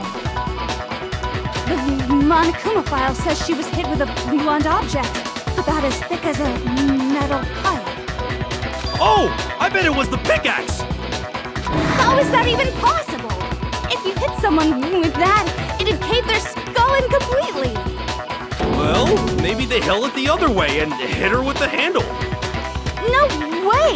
The balance would be all off. You wouldn't be able to swing it with any kind of power. I wouldn't mind testing it on you if you want. No thanks. I bet you just hit me with a metal end and call it an accident. I'd love to scoop out that nasty brain of yours, throw it on the ground and spit on it. I feel the same way. Looks like we're on the same page this time.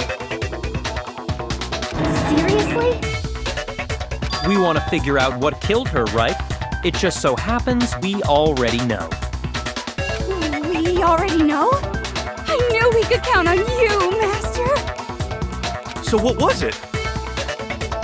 Go ahead and tell them, Makoto. Surely you've deduced the real murder weapon?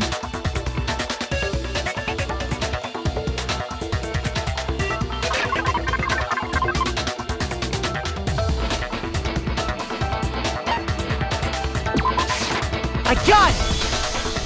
Mukuro was hit in the back of the head with something, and that's what killed her. And that something was the titanium arrow we found in the locker in the dojo.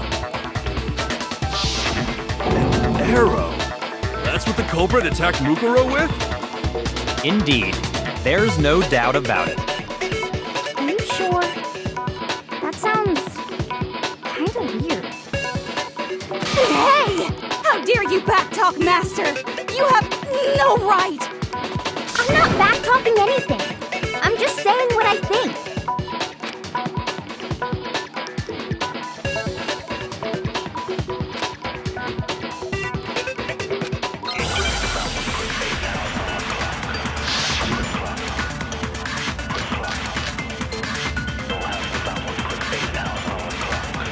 The titanium arrow. It was in the dojo locker, right? I have no doubt that was the murder weapon. Are you sure? You don't sound convinced. What's the problem? Well, because in the Monokuma file, it said the weapon must have been about as thick as a metal pipe. right? It seems like an arrow would just be too thin. Talking back to Master! You have no right!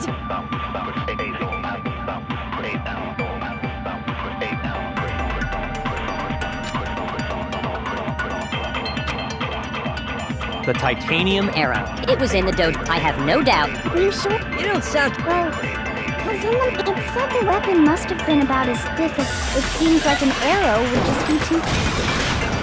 No, that's wrong.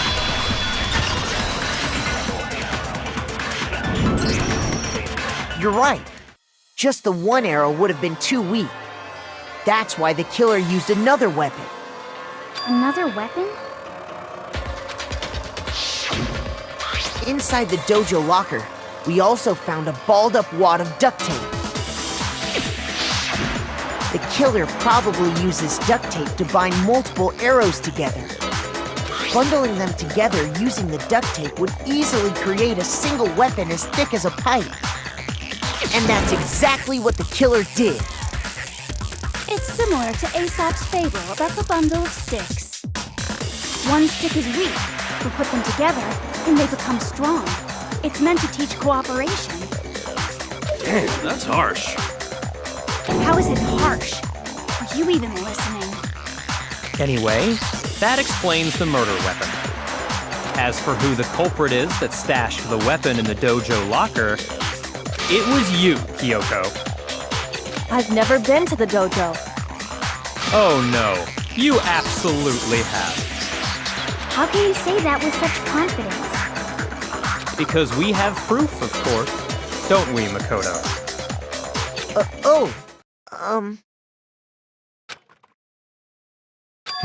What's the matter? Surely you don't intend to protect a murderer. You know what will happen if you do, don't you? If you cover for the culprit, there's only one thing that can lead to. The death of us all, remember? Of course I remember. Then show us. Show everyone the evidence that proves Kyoko went to the dojo.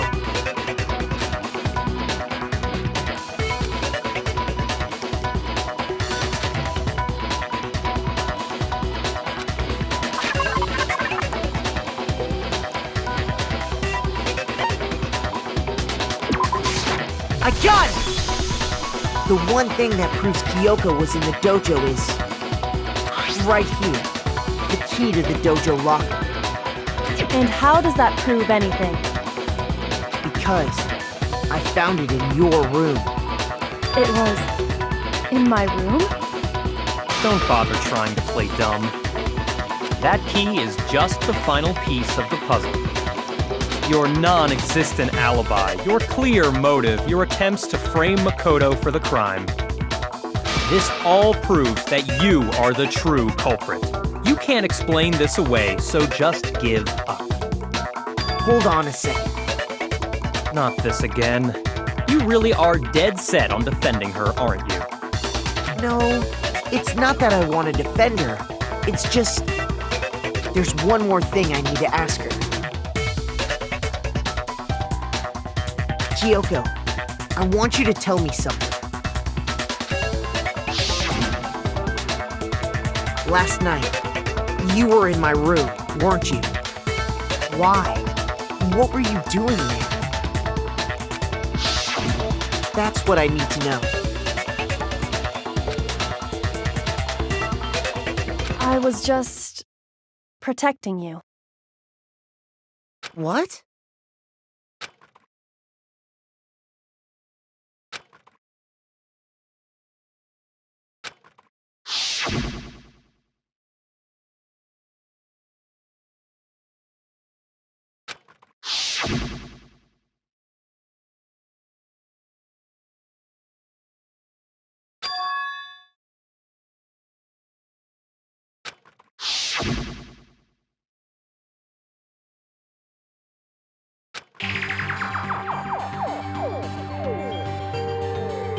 That's enough. The time for idle chatter is over. A verdict is close at hand. Wait. I'm warning you. Don't make this mistake. I'm not the killer. I knew you were stubborn, but this is just getting ridiculous. Really? But you should know better than anyone I didn't do it. Can you tell me I'm wrong? I should know?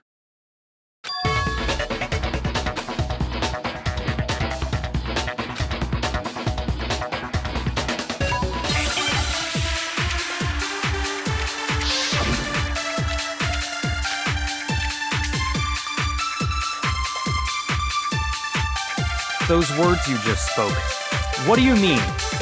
Exactly what I said. I'm not the killer. You should understand that more than anyone here. Byakuya, what are you hiding? Master would never hide something from me! There's proof that you aren't the culprit. Is that what you're saying? You stated a theory earlier.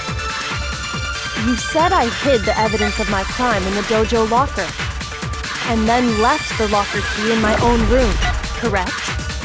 But could I really have done that?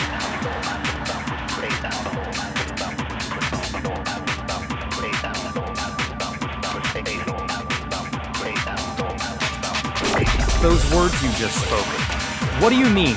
Exactly, I'm not, but you should understand. Byakuya! Master would never hide something from me! There's proof that you aren't the culprit. No, it's wrong.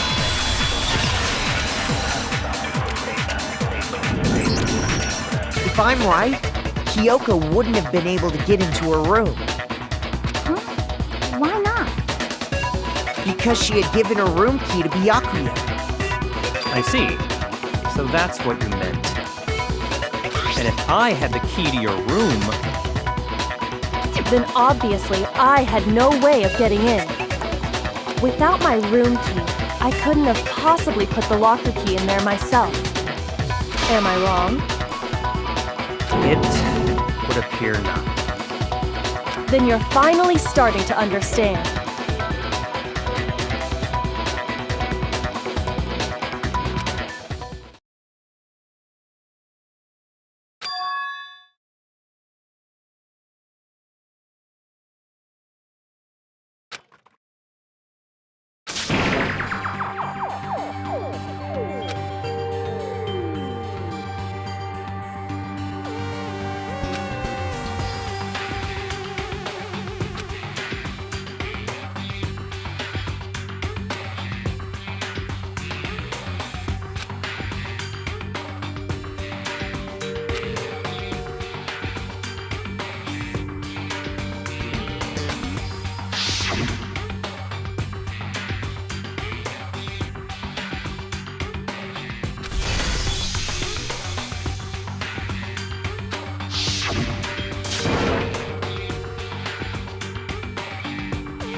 Well, does no one have a rebuttal? Have you decided to accept her assertion as fact? I see. So you still refuse to accept it.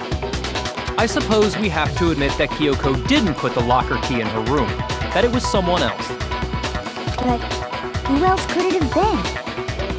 I mean, Byakuya had a room key, right? You! What are you trying to imply? But of course, I have an alibi. From nighttime on, I was with you guys the entire time. I couldn't possibly have killed anyone, or put the key in Kyoko's room. Well, someone had to put the key in there. There's only one other possibility I can think of. Someone could have had the key on them, then once they arrived at the scene, pretended to find it there. What? It had to be Makoto, right? I don't see any other option. Wait a second. You've got it all wrong. Let's think about it one more time. There's gotta be a hidden side to this case. Huh? A hidden side? First of all, there's something off about this entire trial. You all see it, don't you?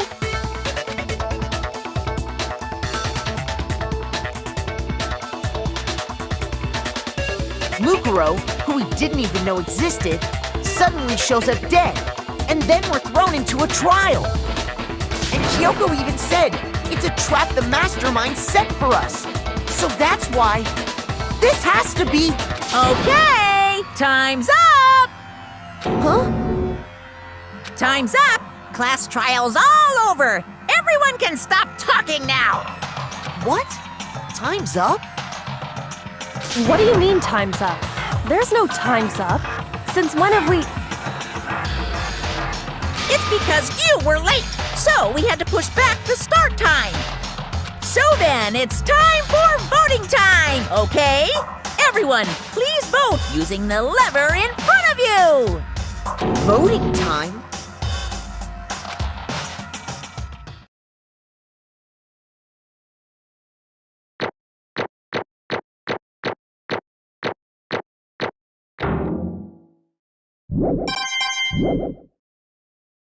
Now, who will be chosen as the blackened? Will you make the right choice or the dreadfully wrong one? Hey, hold on! What's it gonna be? What's it gonna be?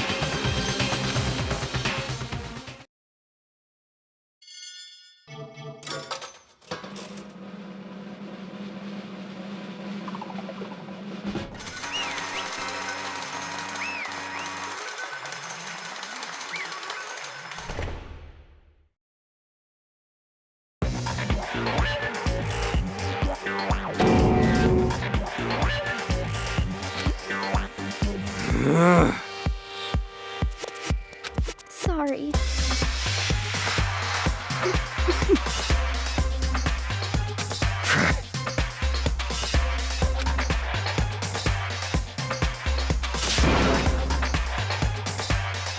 Yes, indeed. Yep.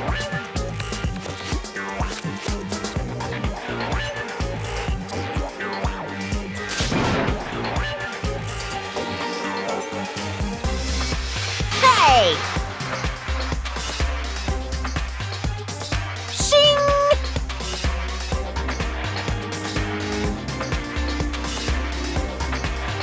Thrills, chills, kills!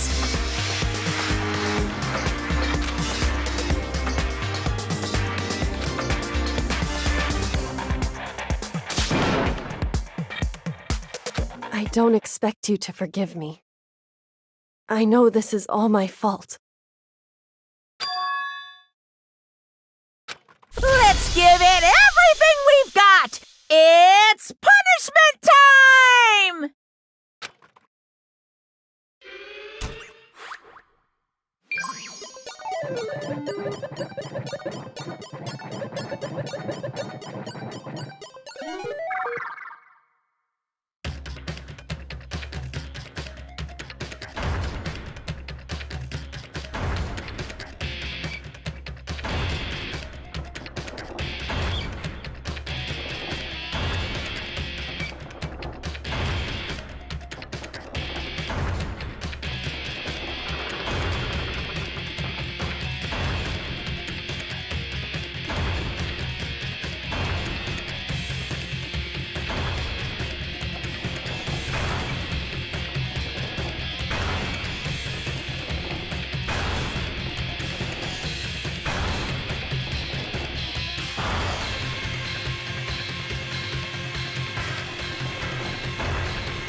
What?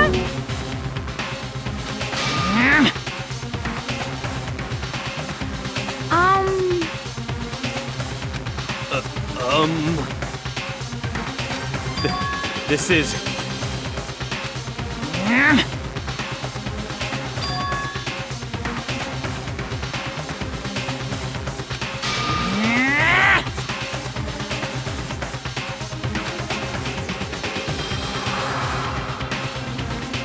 It would seem...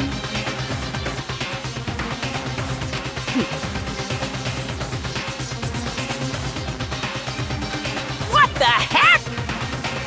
In other words,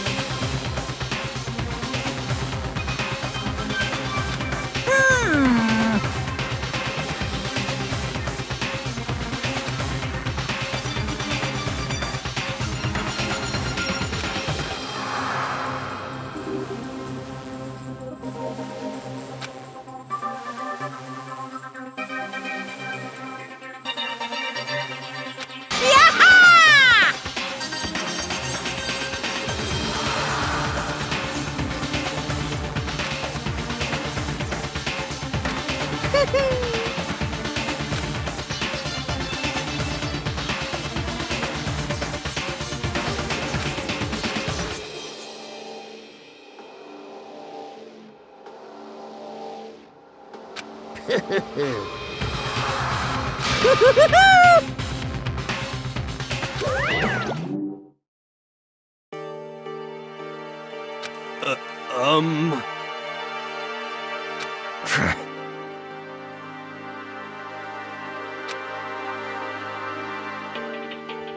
calm down.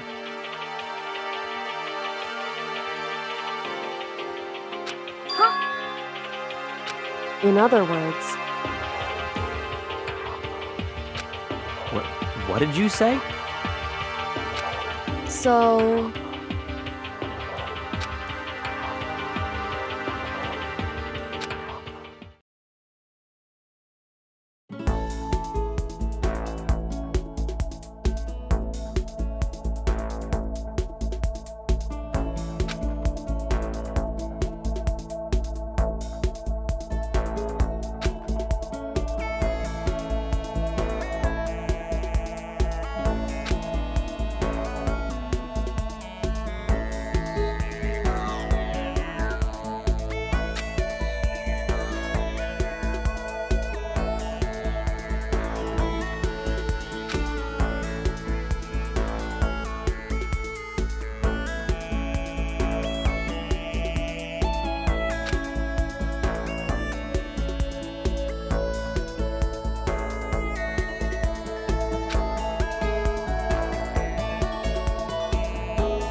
Just a second.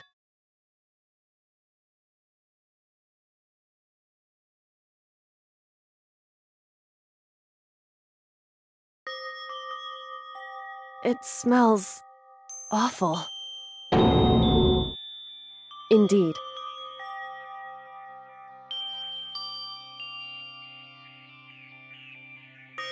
So...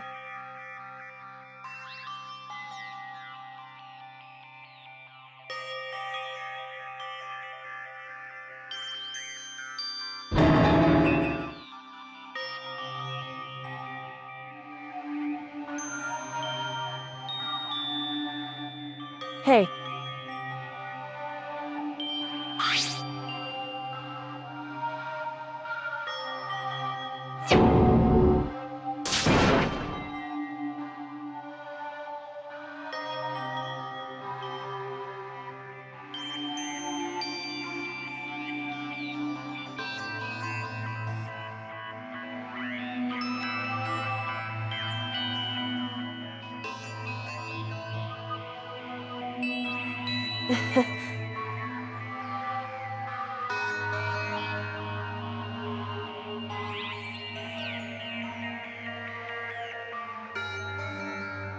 Hmm?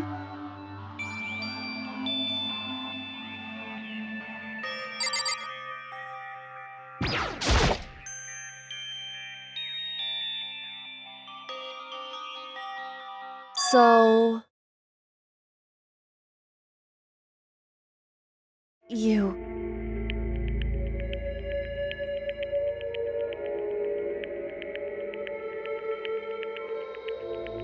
Indeed.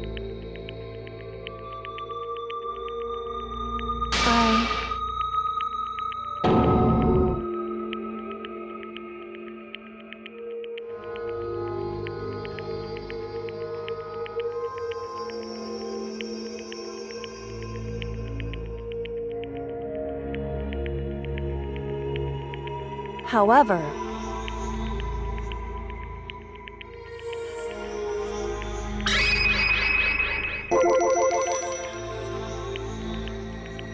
It's true.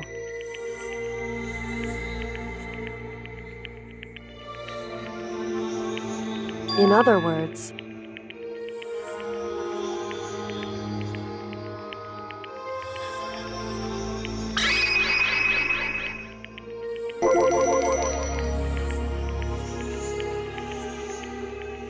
Indeed.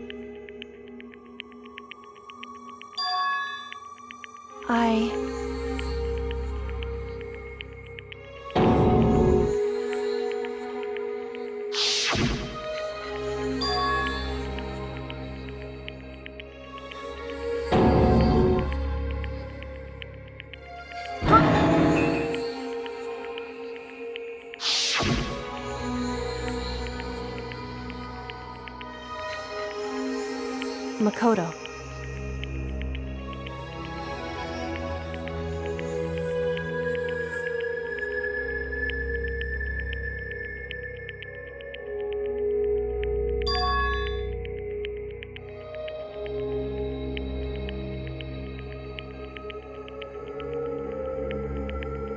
That's right.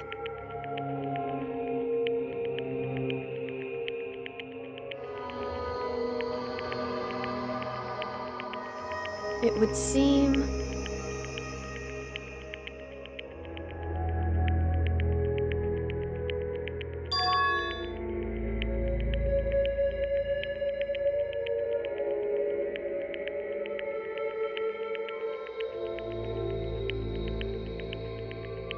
Hey.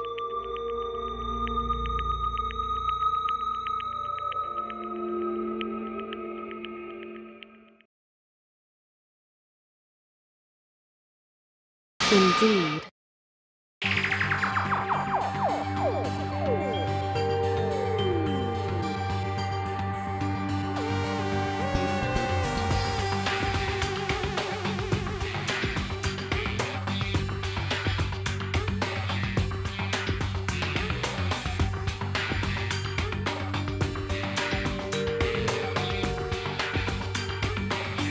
However...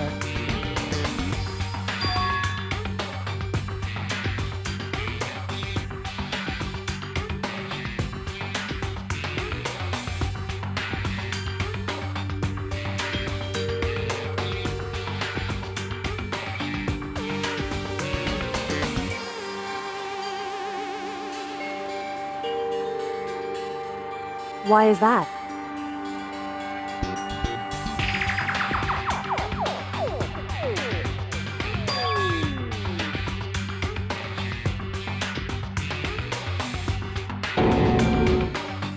Correct.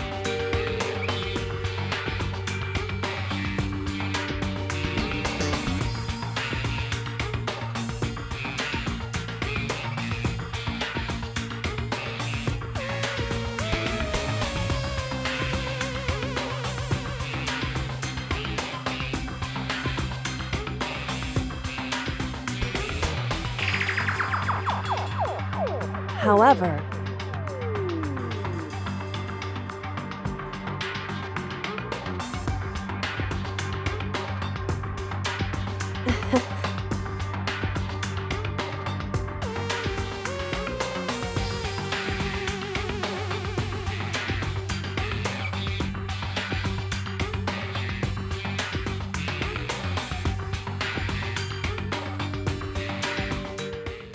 I understand.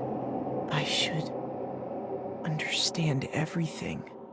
My goal isn't to get out of here. It's to stay here.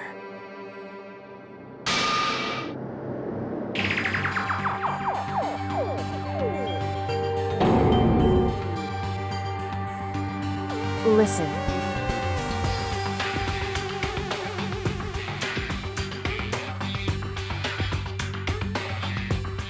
Hey.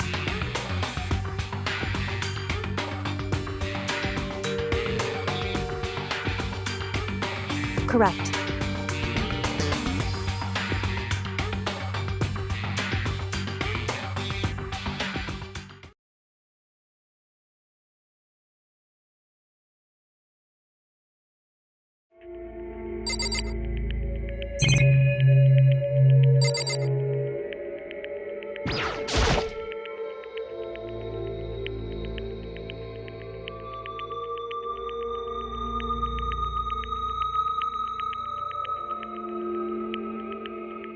So...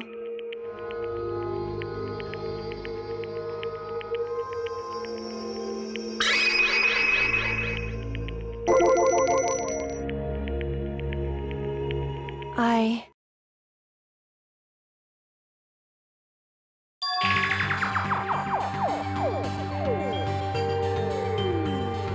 Correct.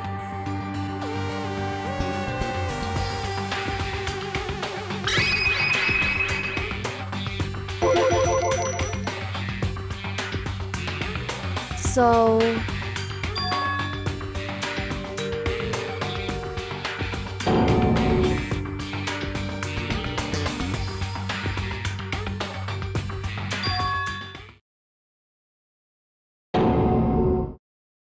In other words...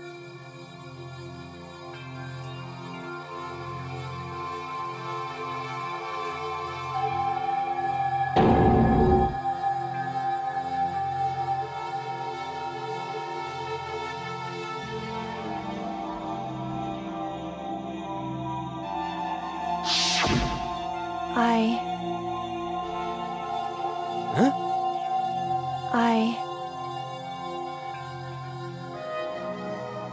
No matter what? So,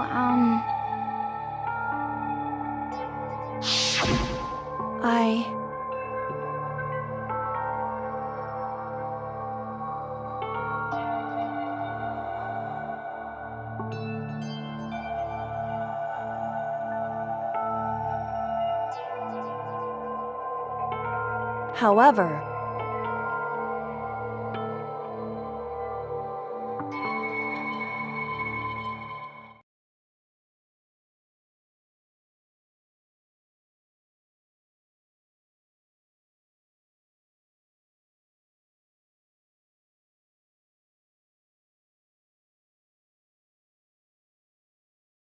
So...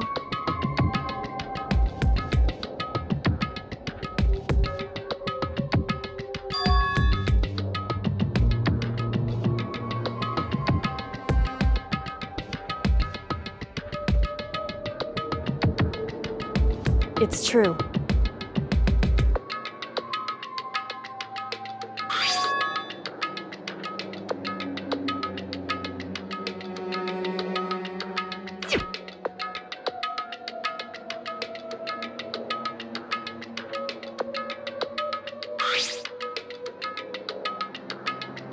Indeed.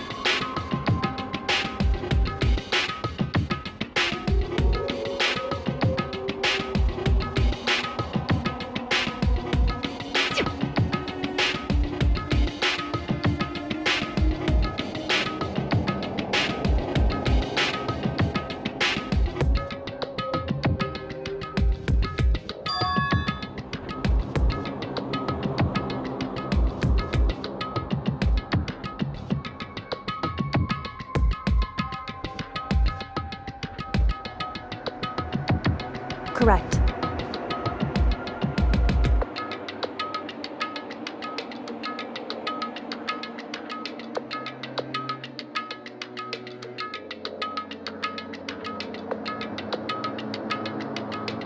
However,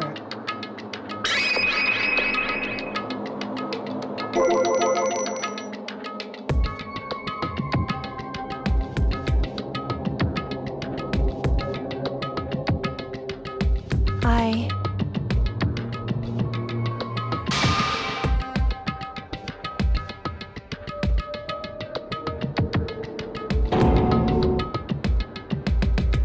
So...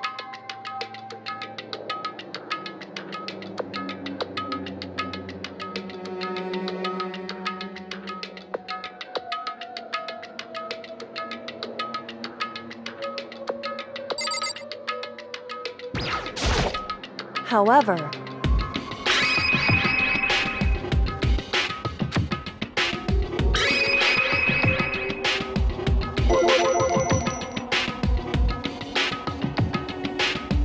however,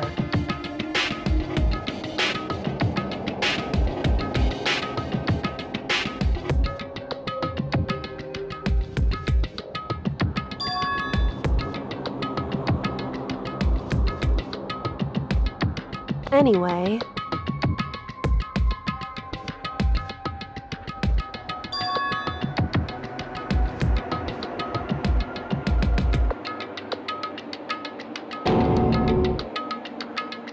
indeed.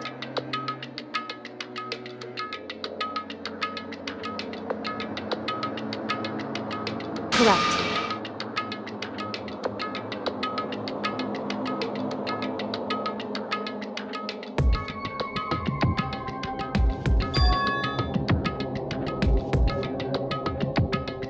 That's right.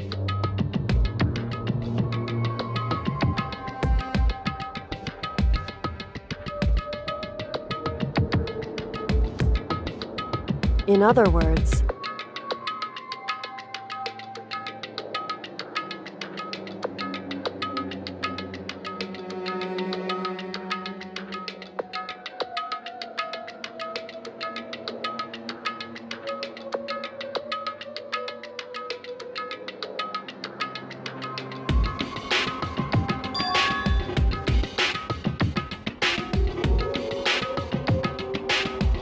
hey,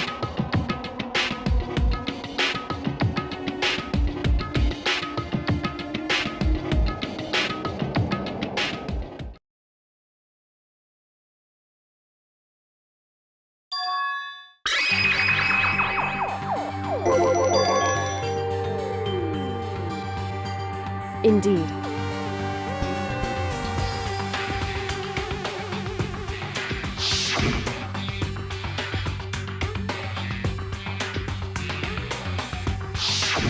I...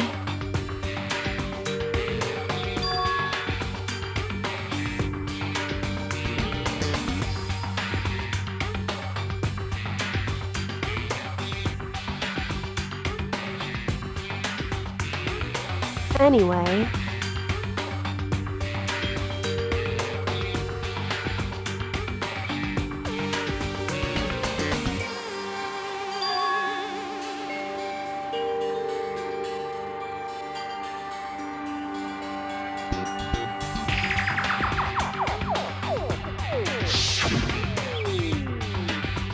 Correct.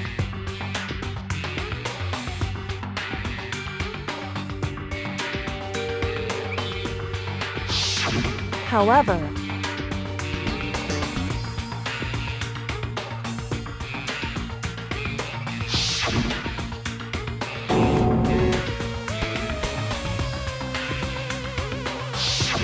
Correct.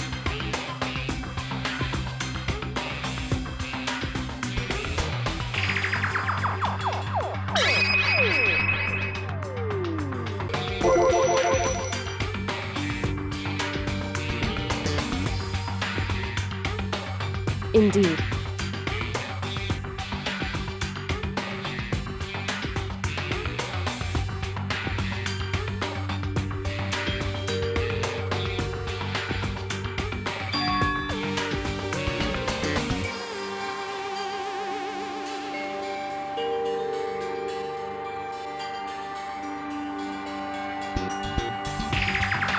Correct.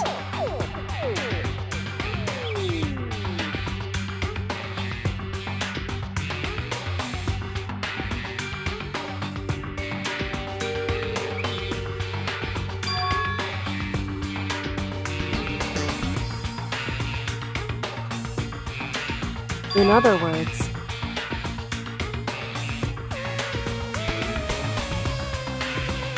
Makoto.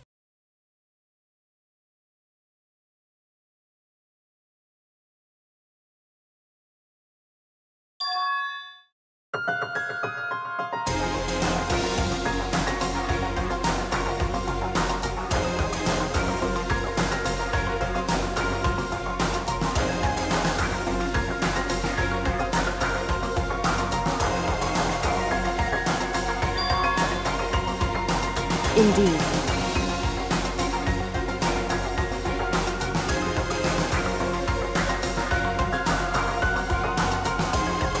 That's right.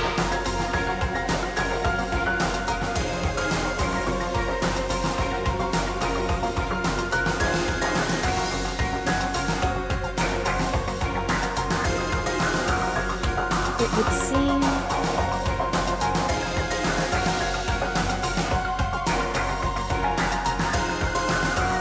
Indeed.